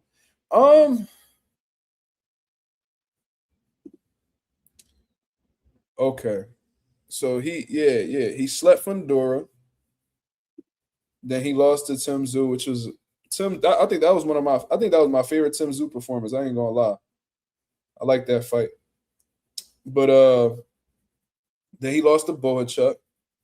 But then he came back since then against a guy with a little corny ass record. They don't even got the weight listed on when they they didn't even put their weights on here. That's how you know that was like a local fight or whatever. But he got himself back in the mix. Brian Mendoza is tough, man. Tellez, but then we gotta see what has Tellez done since he lost to Barao. Has he come back? Okay. He kind of did the same thing that Brian Mendoza did. Came back with a little tune-up, watched him real quick. It's tough. Yeah, like Mendoza probably that punishment he took and all that. I'm gonna go with Tellez, man. I'm gonna go with Tellez. I'm gonna say Tellez. I think Tellez gonna do his thing, but I don't know. Because Barao whooped his ass. Like both of these dudes, they kind of like at the same. They coming off similar consequences. But Tellez better not try to bang with Mendoza. I know that. Better not try to bang with him. Because we already seen how if I'm Brian Mendoza and I'm looking at that Barao fight, I was like, oh, he don't like pressure. If I'm Mendoza, I'm getting right with him. Yeah. Yeah, Mendoza don't got the same type of pressure as Barao. Barao is a different type of intensity. I get it. But shit, if you capable of getting yourself on that type of time where you putting pressure like that, you could beat Tellez. Tellez showed he don't like that shit. That make him mad uncomfortable. And he could be broke. I mean, all these niggas could be broke. Anybody. But he could be broke in there. So if I'm Mendoza, I'm in that motherfucking, I'm in them training camps going ham. Everything high output, bag work, sparring, sprints heavy. You know what I'm saying? A lot of interval training for sure. We getting that gas tank up, sparring fucking 15 rounds like that. We gonna fuck Tellez up. Because if you beat Tellez, then you getting yourself back in the mix with some niggas. Like, you know what I mean? You beat Tellez, they're like, oh, all right, Mendoza, he getting himself back on the scene. It ain't like a statement where 154 all shook, like, oh shit. But it's like, oh, all right, like Mendoza still got something left in him. They probably give you another opportunity. Not nothing too crazy. You know what I mean? You probably fight like a Mendoza go ahead and he beat Tellez, he fuck around and fight like a you probably be Lubin come back fighting some shit. Like, I don't know. You know what I mean? Or you probably fight like a fucking somebody like a Brandon Adams, that would be a crazy fight. Probably could run it back with Bohachuk. You probably don't want that though. Like you gonna get like a mid-level fight if you go ahead and you beat Tellez. You feel me? Like you gonna jump straight into a world title shot. Shit, who knows? Maybe Jamel will come back and maybe you beat Jamel comeback fight. I don't know. Because Jamel pump faking like he want the big fights right now, but something tell me he gonna take a tune-up. You know what I mean? You go ahead and you beat Tellez, Jamel probably lock in with you. I don't know. Trick said Mendoza has more experience, just a bit older. Yeah, like I said, like he took punishment with Tim Tszyu. He took punishment with Bohachuk. You know what I mean? It's like you gotta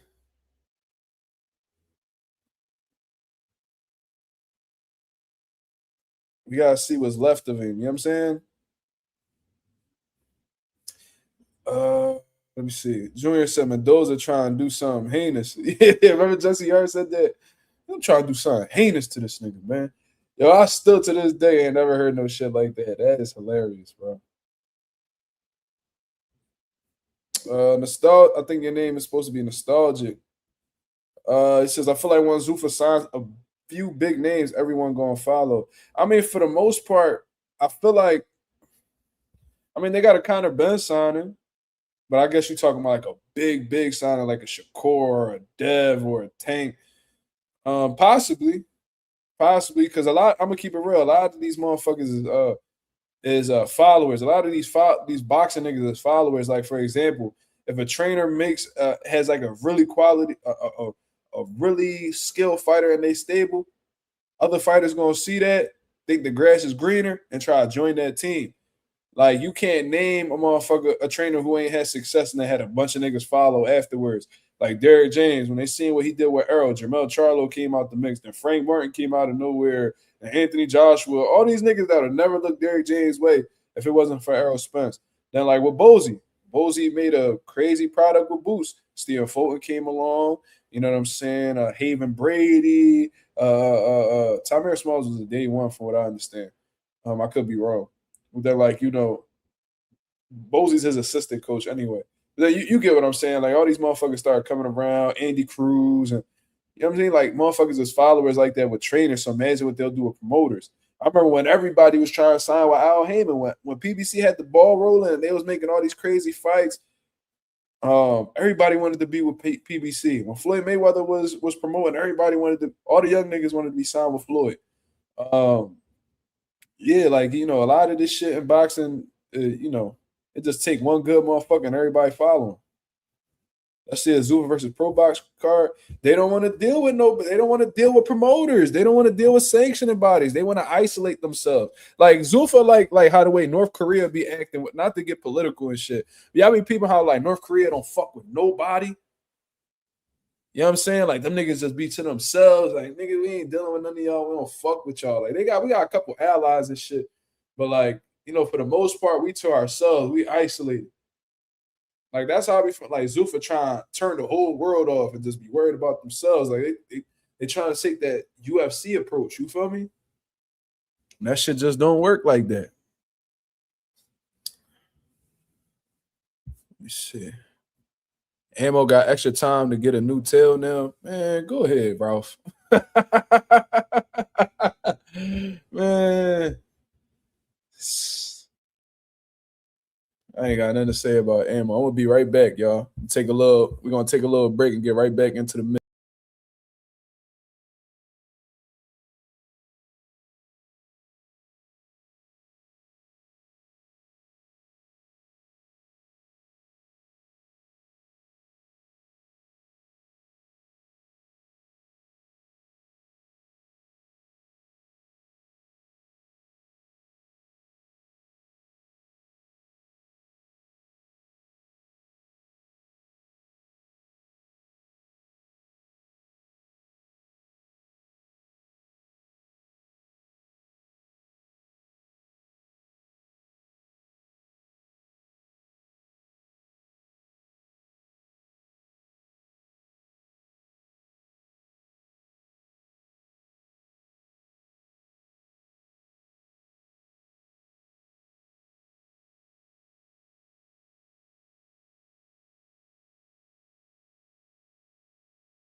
We back.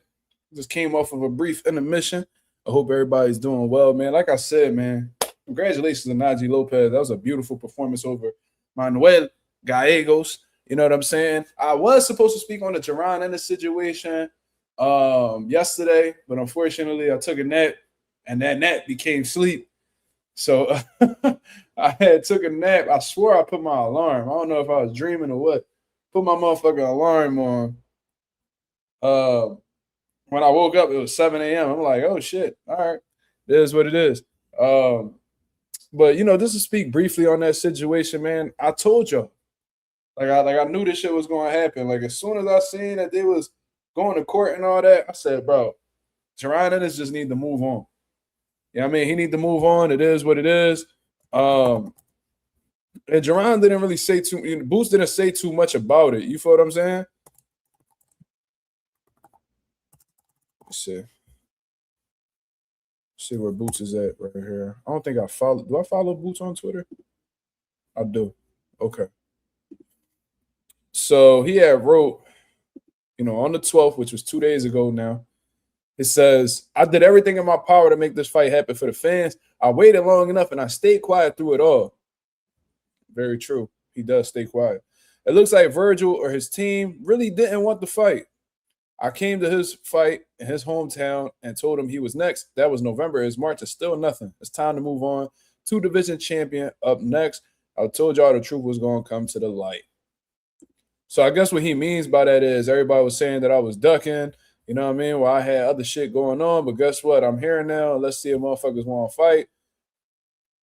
You know what I mean? And I'm not one of those people that's going to shit on Vergil for his situation. I just think the timing of this is all unfortunate. I still stick by my guns and saying that I do feel like Vergil Ortiz wanted to fight. And I think one of the things that showed that was he was trying to backdoor his own promoter, who's still currently his promoter until the arbitrator says otherwise. He tried to backdoor Oscar just to make a fight with Jaron Ennis. If it wasn't for Oscar De La Hoya putting a restraining order on Vergil, we probably would have had the fight announced already. So, he probably would have did a 3-fight deal with Matchroom by now, but things happen for a reason.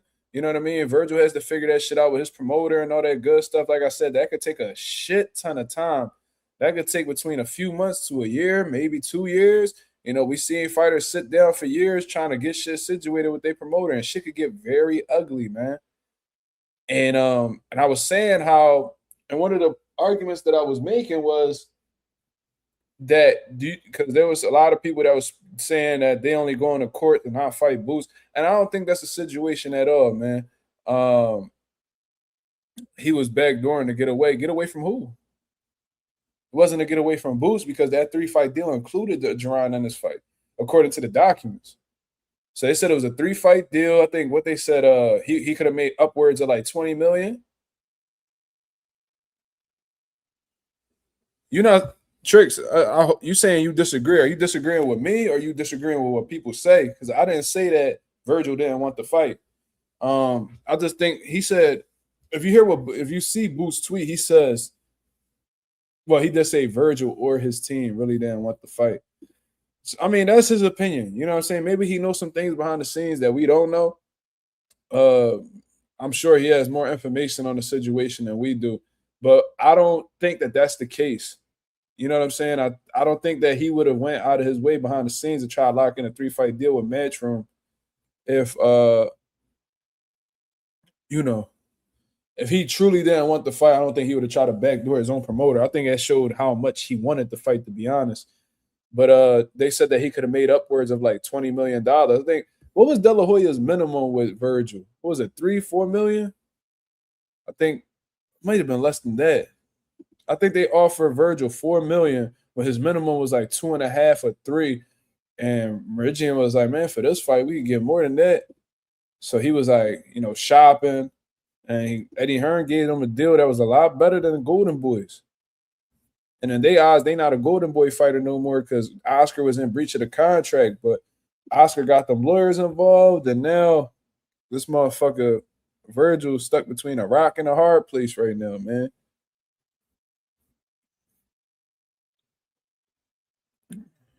Okay. Yeah, 3 million. Wait, 3 million was what, Tricks? That was what Matchroom offered or what De La Hoya offered? How could Vergil get out of his deal through the courts?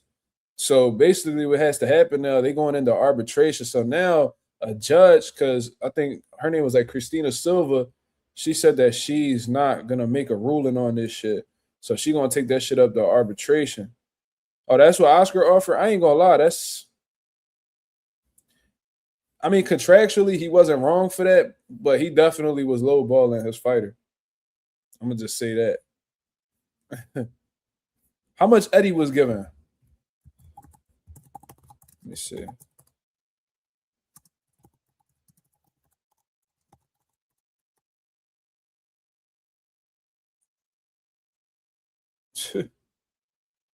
Matchroom offered a significant 3-fight deal, potentially worth up to $20 million.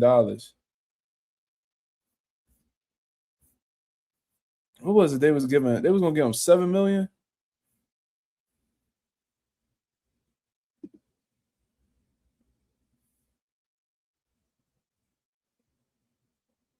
And then he was offered 16 mil by a different promoter.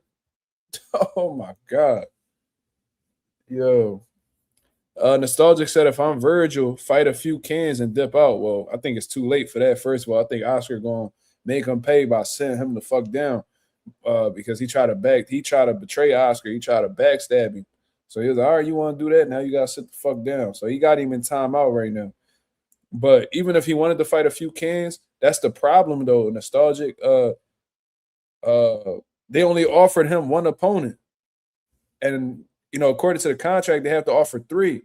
So they offered 1. He was like, what's y'all not giving us the money that we're looking for. Give us the other 2 options. And they like, yo, there is no other option. So Vergil and his team like, all right, well, y'all ain't breach of contract because contractually you have to offer us 3 and we get to choose. So basically, you're not going to choose for us. If you're not giving us the money that we want for Boots, then we're going to look at different options. If you're gonna offer us that much bread, we'll take that fighting a lesser opponent. So it was a real messy John. At this point, if you've been watching the channel, you already know what's going on with that. Like I said, it's unfortunate. You don't ever want to see no fighter go through that, especially when they were trying to make a big fight happen. But that's how, not everything ends well in business. A lot of the time, shit in business does end a little fucked up. There's always somebody that gets fucked out of a deal eventually when it comes to business. Trick said, my boy Trick's in the building, always showing love. He said Vergil found the opportunity for more money and he was ready to take it, but Golden Boy halted the situation. That's a fact. But it's like, if you Oscar, right? Because we looking at this shit as like boxing fans and we all like, giving Oscar the side eye and shit. But look at it this way. You the promoter, right? And in your mind, until arbitration says otherwise, Vergil's your fighter, right? So you and Vergil, y'all not seeing eye to eye right now, and you hearing rumblings. You got people calling you like, yo, man, you heard about Vergil? They say, Vergil's about to sign a deal with Matchroom. How? He's my fighter. Yeah, he's about to sign. They just offered him X, Y, and Z for this fight with Boots, and he's about to sign, man. So they said TGB, Al Heyman and them, they snitched on Vergil. And he like, oh, what the fuck? He's like, yo. So Oscar like, yo, he can't do that shit. So I bet you Oscar hit his lawyers like, yo, can like Vergil, I'm hearing Vergil about to backdoor me. Like, what the fuck? Got an emergency restraining order on Vergil. Crazy. And Vergil Ortiz Sr. said that when he was responding to Boots and shit, because apparently, Vergil and them ain't like what Boots had to say. Oh, you already turned down the fight twice, and you're gonna talk crazy because you turned down the fight once because we're going through something right now. It's like, bro, why do y'all love? See, that's the thing. And I was saying this shit. To one of my fighters yesterday. Like, bro, y'all love to like talk about shit. Like y'all niggas be to run away from the present. Y'all niggas want to talk about the past, bro. Like y'all like that shit ain't depressing to y'all. A lot of the motherfuckers that be depressing me because they be worried about, they be stuck on the past and shit. Like, nigga, move the fuck on, bro.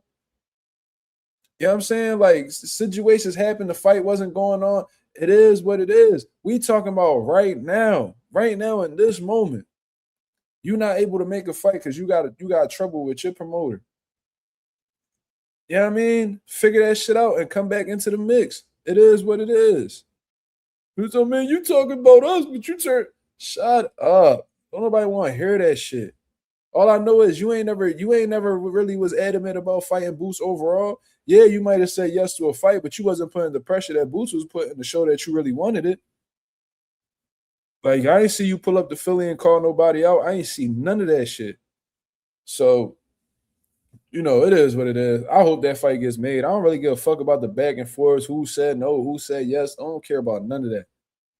You know what I mean? We'll deal with that shit once it's relevant. But y'all niggas still dwelling on shit from fucking a year or some change ago. Like, niggas need to let that shit go.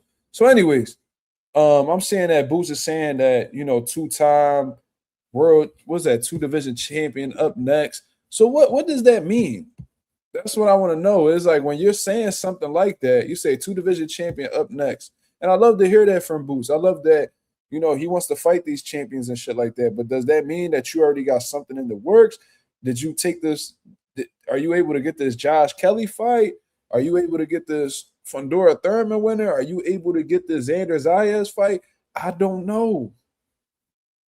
And something just tells me, just based off of what's going on in the boxing space right now, that Boots ain't getting a world title shot next.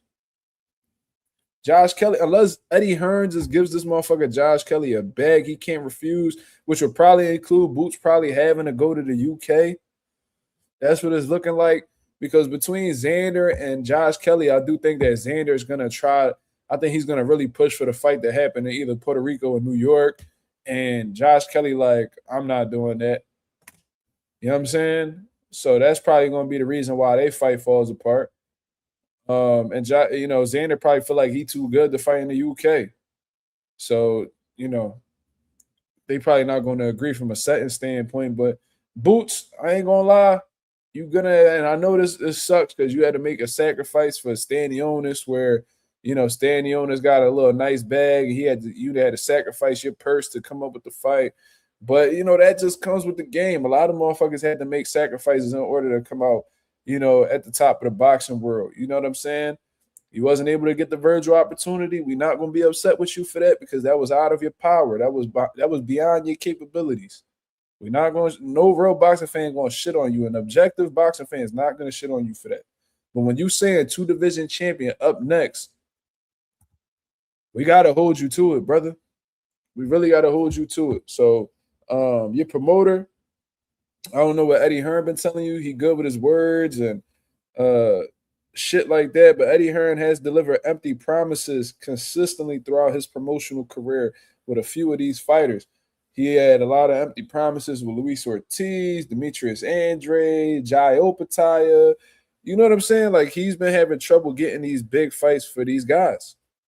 So I don't know what he's telling Jaron Ennis, but Eddie Hearn, you need to lock Josh Kelly and his team in a motherfucking room and get them to agree to a Jaron Ennis fight. Because there's a lot of pressure on you right now, Eddie. More than anybody, the pressure is on Eddie. And the reason is because a lot of people are saying that you are under-delivering for somebody like Jaron Ennis. You got top trainers in the boxing world like Stephen Breadman Edwards out here saying that you're not making Jaron Ennis the priority. And a lot of people are following that narrative. They're subscribing to that narrative. You don't want to have that narrative on you because, to be honest with you, Jaron Ennis is the most talented fighter in your stable. He's the most talented fighter in your stable. He's somebody that could really take Matchroom to the next level if you play your cards right.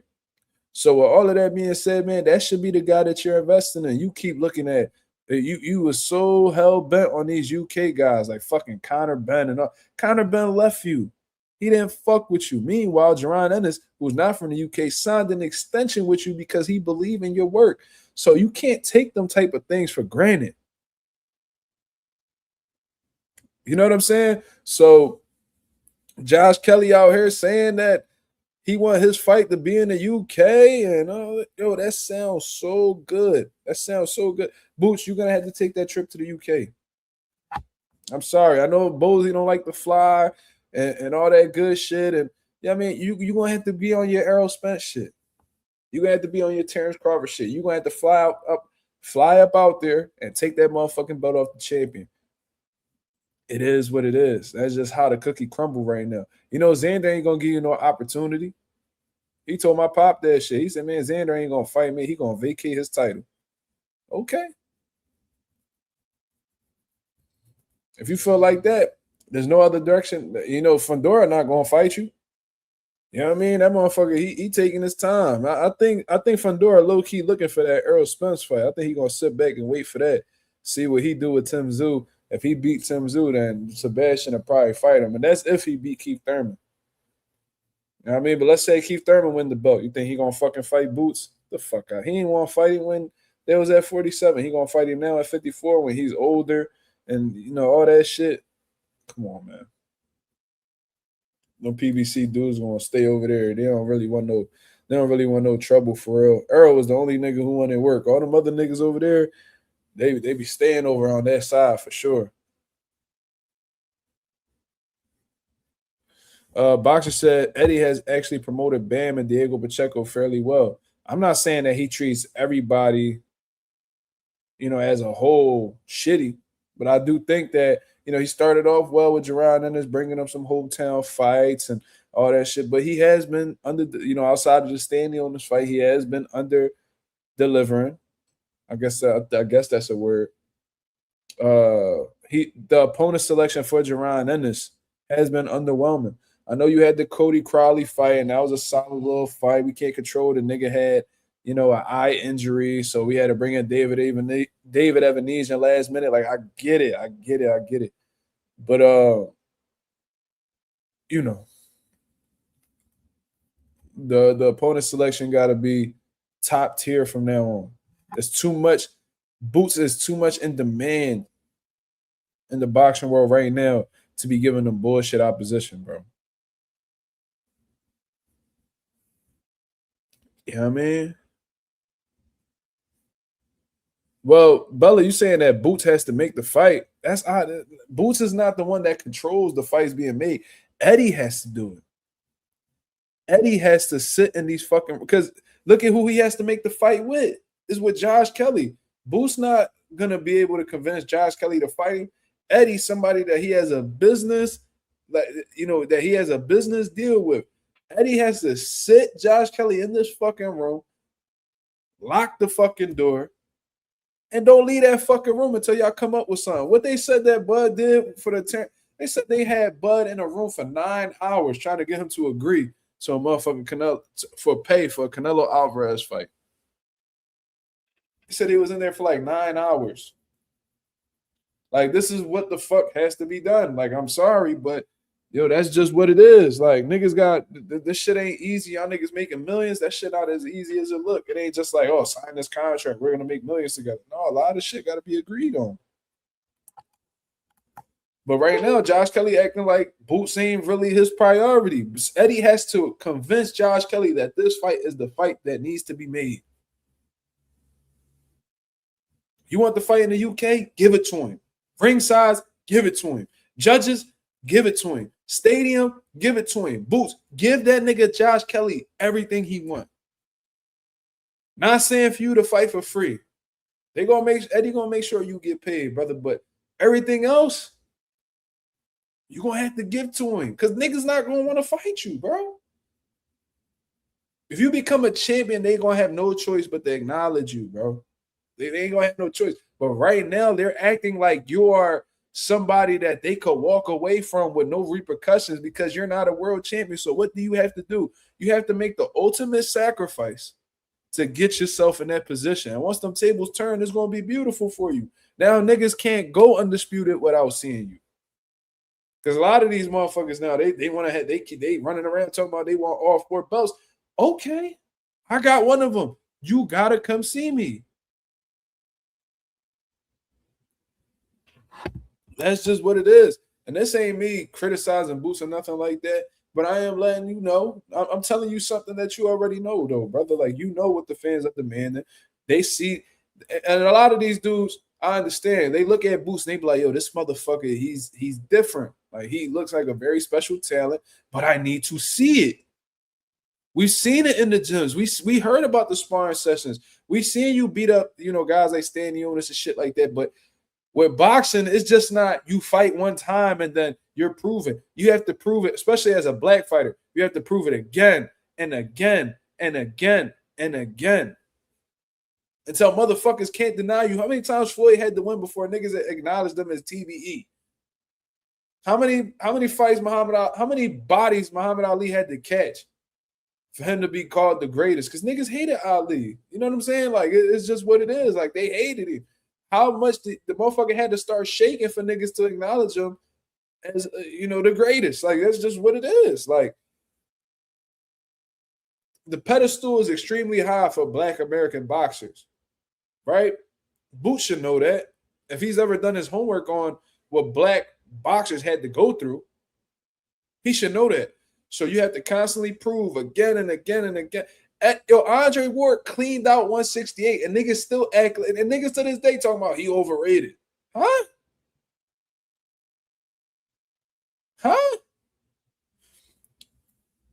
Boxer said, Mark, I've heard multiple platforms calling a booster Black Jaime Munguia because of his opposition. Now, that's ridiculous.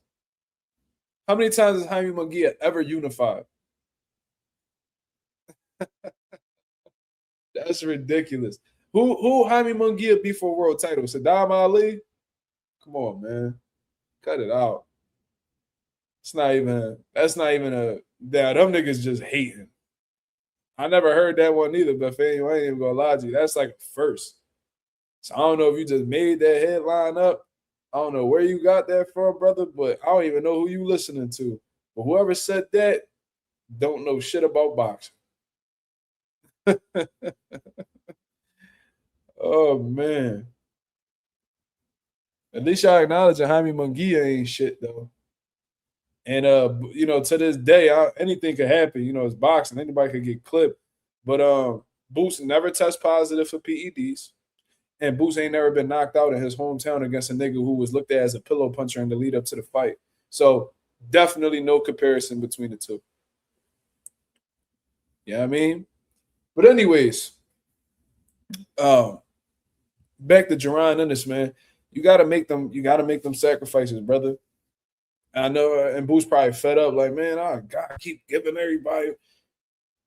You gotta make the sacrifices to get in position. That's how this shit go. Unfortunately, you ain't got the colored eyes and the light skin like Vasil Lomachenko. You know what I mean? Like you're a Black American boxer. You and your people have been the greatest fighters to ever walk this planet in boxing. People know that. People know what you blessed with. That's why they don't want to fight your ass. But guess what?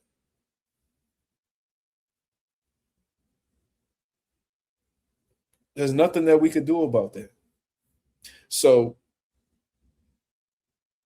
whatever this nigga Josh Kelly asking for, give it to him.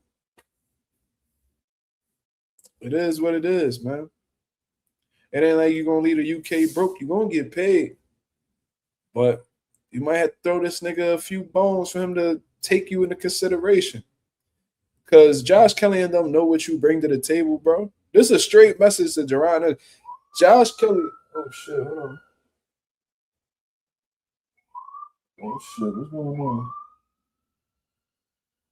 This shit sound hella close. Anyways, Josh Kelly and them know what you're capable of. Y'all was at 47 at the same time. Now y'all both at 54. They've been watching you very closely. The whole boxing world has been watching you closely. Niggas that's in or around your division, they watching you. You know what I'm saying? Niggas that's not around your division, they studying you. They learning from you, bro. They like what you bring to the table. They understand that you're dangerous, right? So they gonna make shit. They were like, all right, and they never will say it out loud, but I'm sure his management team and all of them, they have a similar thought process in terms of this is a fucking tough fight. I don't know if I win this fight. There's a possibility that I might get my ass whooped in this fight. And if I lose this fight, it's probably going to be hard for me to get back into world title contention. So with taking all of that into consideration, I'm going to need something that if I do lose, I'll be able to fall back on and not worry about having a, pretty much like I want this fight to set me up so that if I was to ever fall, I'll land on something comfortable, not just fall right on my fucking head. You feel what I'm saying? Like that's how they looking at this shit. So niggas gotta pay. You gotta pay to play. That's just what it is. That's what Eddie Hearn should be very well aware of. Like when he signed Boots, he should have known that it was gonna be tough to get Boots fights. You can't sign Boots and just think everything gonna be smooth sailing. He too talented for that. Like God gifted fighters and special fighters like Jaron Ennis, they're going to be very difficult to match because everybody knows these boxers, they've been in the game. They know who like that and they know who not. They look at Boots, they like, yo, this motherfucker is different. Like I'm not like if I fight this nigga, it gotta really make sense. You gotta open that checkbook up, brother, and get these niggas what they asking for. Not riding off a Turkey Al-Sheikh back, hoping a nigga bail you out. No, your fucking money, bro. Because these promoters be acting like they ain't got no money. Should be frying me. Like, what the fuck you mean? Like, y'all, they just be acting like they ain't got no bread. Should be killing me. Like, come on, bro. Do y'all fucking job. Get some investors, nigga. Get them euros together and cash this nigga out. Pounds, euros, whatever the fuck you want to call it. British pounds. Get that shit together, man. Seriously. My boy Trick said Boots might have to do the Devin Haney by taking short money, fighting out of the country, and honoring a rematch clause with Josh Kelly. I feel like once Boots get his hands on Josh Kelly, he ain't gonna want the rematch. But yeah, he might have to do the Devin Haney. Yeah, he might. A lot of it, and listen, Devin Haney ain't the first one to do that Devin Haney. A lot of motherfuckers had to settle for bullshit so they could get in position. You know who had to do that? Floyd. He had to do that with De La Hoya. He ain't have no negotiation room for that De La Hoya fight. It was take it or leave it. Floyd had to accept everything. If he didn't, he lost the opportunity. But guess what? He bowed down to negotiations. He beat De La Hoya, and guess what? He became the man. I think Floyd also did that with Arturo Gatti. I think he was the B-side going into the Arturo Gatti fight. You got to do those things to get in position. But guess what? Once he got the ball, he never dropped it.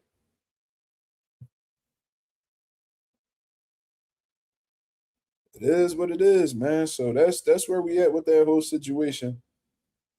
You know what I mean? The pressure's on. The opponent gotta be right. We can't settle for no bullshit. If it ain't a champion, it gotta be somebody like Jermell. That's the only nigga we gonna accept if they ain't a champion. Simple. If it ain't, it gotta be either one of the champions, Josh Kelly. If it ain't Josh Kelly, worst case scenario, Jermell Charlo. Yeah, Hagler had to do the same shit. He won the belt in the UK, bro, and they was throwing shit at him. They literally started riding in that joint. They had a escort Marvin Hagler out the venue. Go watch that shit, bro. When he won his first world title, go look at how the way the UK they trashed him. They threw all types of shit at him. He was like in the center of the ring, and they was like covering his head. Some niggas was throwing fucking bottles and all types of shit, which is fucked up. But I guess those times is a little different. You know what I mean? You already know where all the bullshit was going on back in the day. But yeah, he couldn't even. Marvin Hagler couldn't even be like, yo, I'm world champion. As soon as that nigga went to celebrate, you just seen a motherfucking Corona bottle fly past this nigga head. Yo, so what the fuck? Yeah, them niggas was tweaking. But I'm gonna get up out of here, y'all. I appreciate everybody that came through and showed love as always. If y'all can go ahead and hit the like button on the way out, that'll be very much appreciated. We on the road to 4K. We well into the 3,400 mark, looking to crack that 3,500 mark in due time. I hope you guys appreciate it. The live fight commentary with Najee Lopez and Manuel Gallegos. Now, I mean, got into a little bit of a Jaron Ennis conversation with Vergil Ortiz and what's next for him and all that good stuff, man. And tell them, he said, no, it wasn't Corona bottle, more like Coors Light. I don't know what was being thrown. I was just using that as an example. But anyways, he said y'all owe Rollo an apology. For what?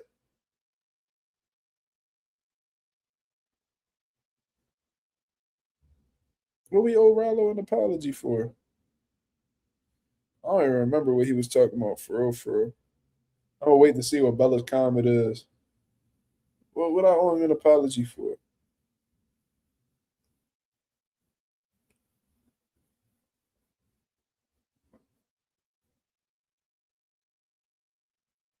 Let's see what she talking about.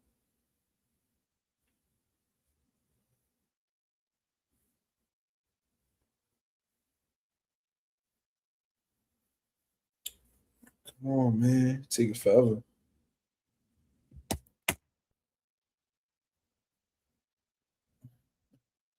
Bella probably already did. Oh, he said Rollo was saying he should make sacrifices to secure the big fights. Well, with the Vergil Ortiz situation, Vergil was on like he. Let's see. He was saying Boots needed to sacrifice. Remember when y'all was arguing? Yeah, I remember him saying. Was that Rollo who said that? Or was that somebody else? I don't remember. But regardless, we were talking about. I don't know if we was talking about the Vergil Ortiz fight or whatever the case was. But for the Vergil situation, he didn't necessarily have to make a sacrifice because it seemed like Vergil was getting the deal that he was looking for. Oscar just blocked the shit. But when it comes to this specific situation right here, I guess Rollo was right. Yeah, niggas gotta make the sacrifices. It is what it is. Yeah, so I guess with this Josh Kelly situation, he's spot on. No, Bella. I guess with this, with the Vergil situation, I don't think sacrifice was needed. Because they was giving him what he was looking for. Oscar just wasn't with the bullshit. He wasn't with getting backdoored.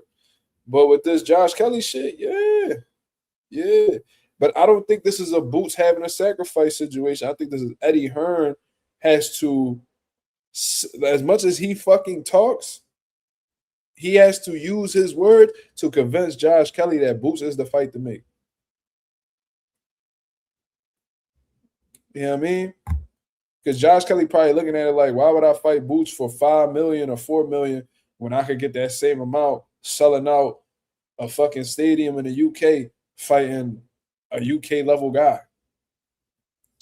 You know what I mean? So we'll see what goes on. But Rollo may have been right when it comes to this Josh Kelly situation. They actually aged pretty well.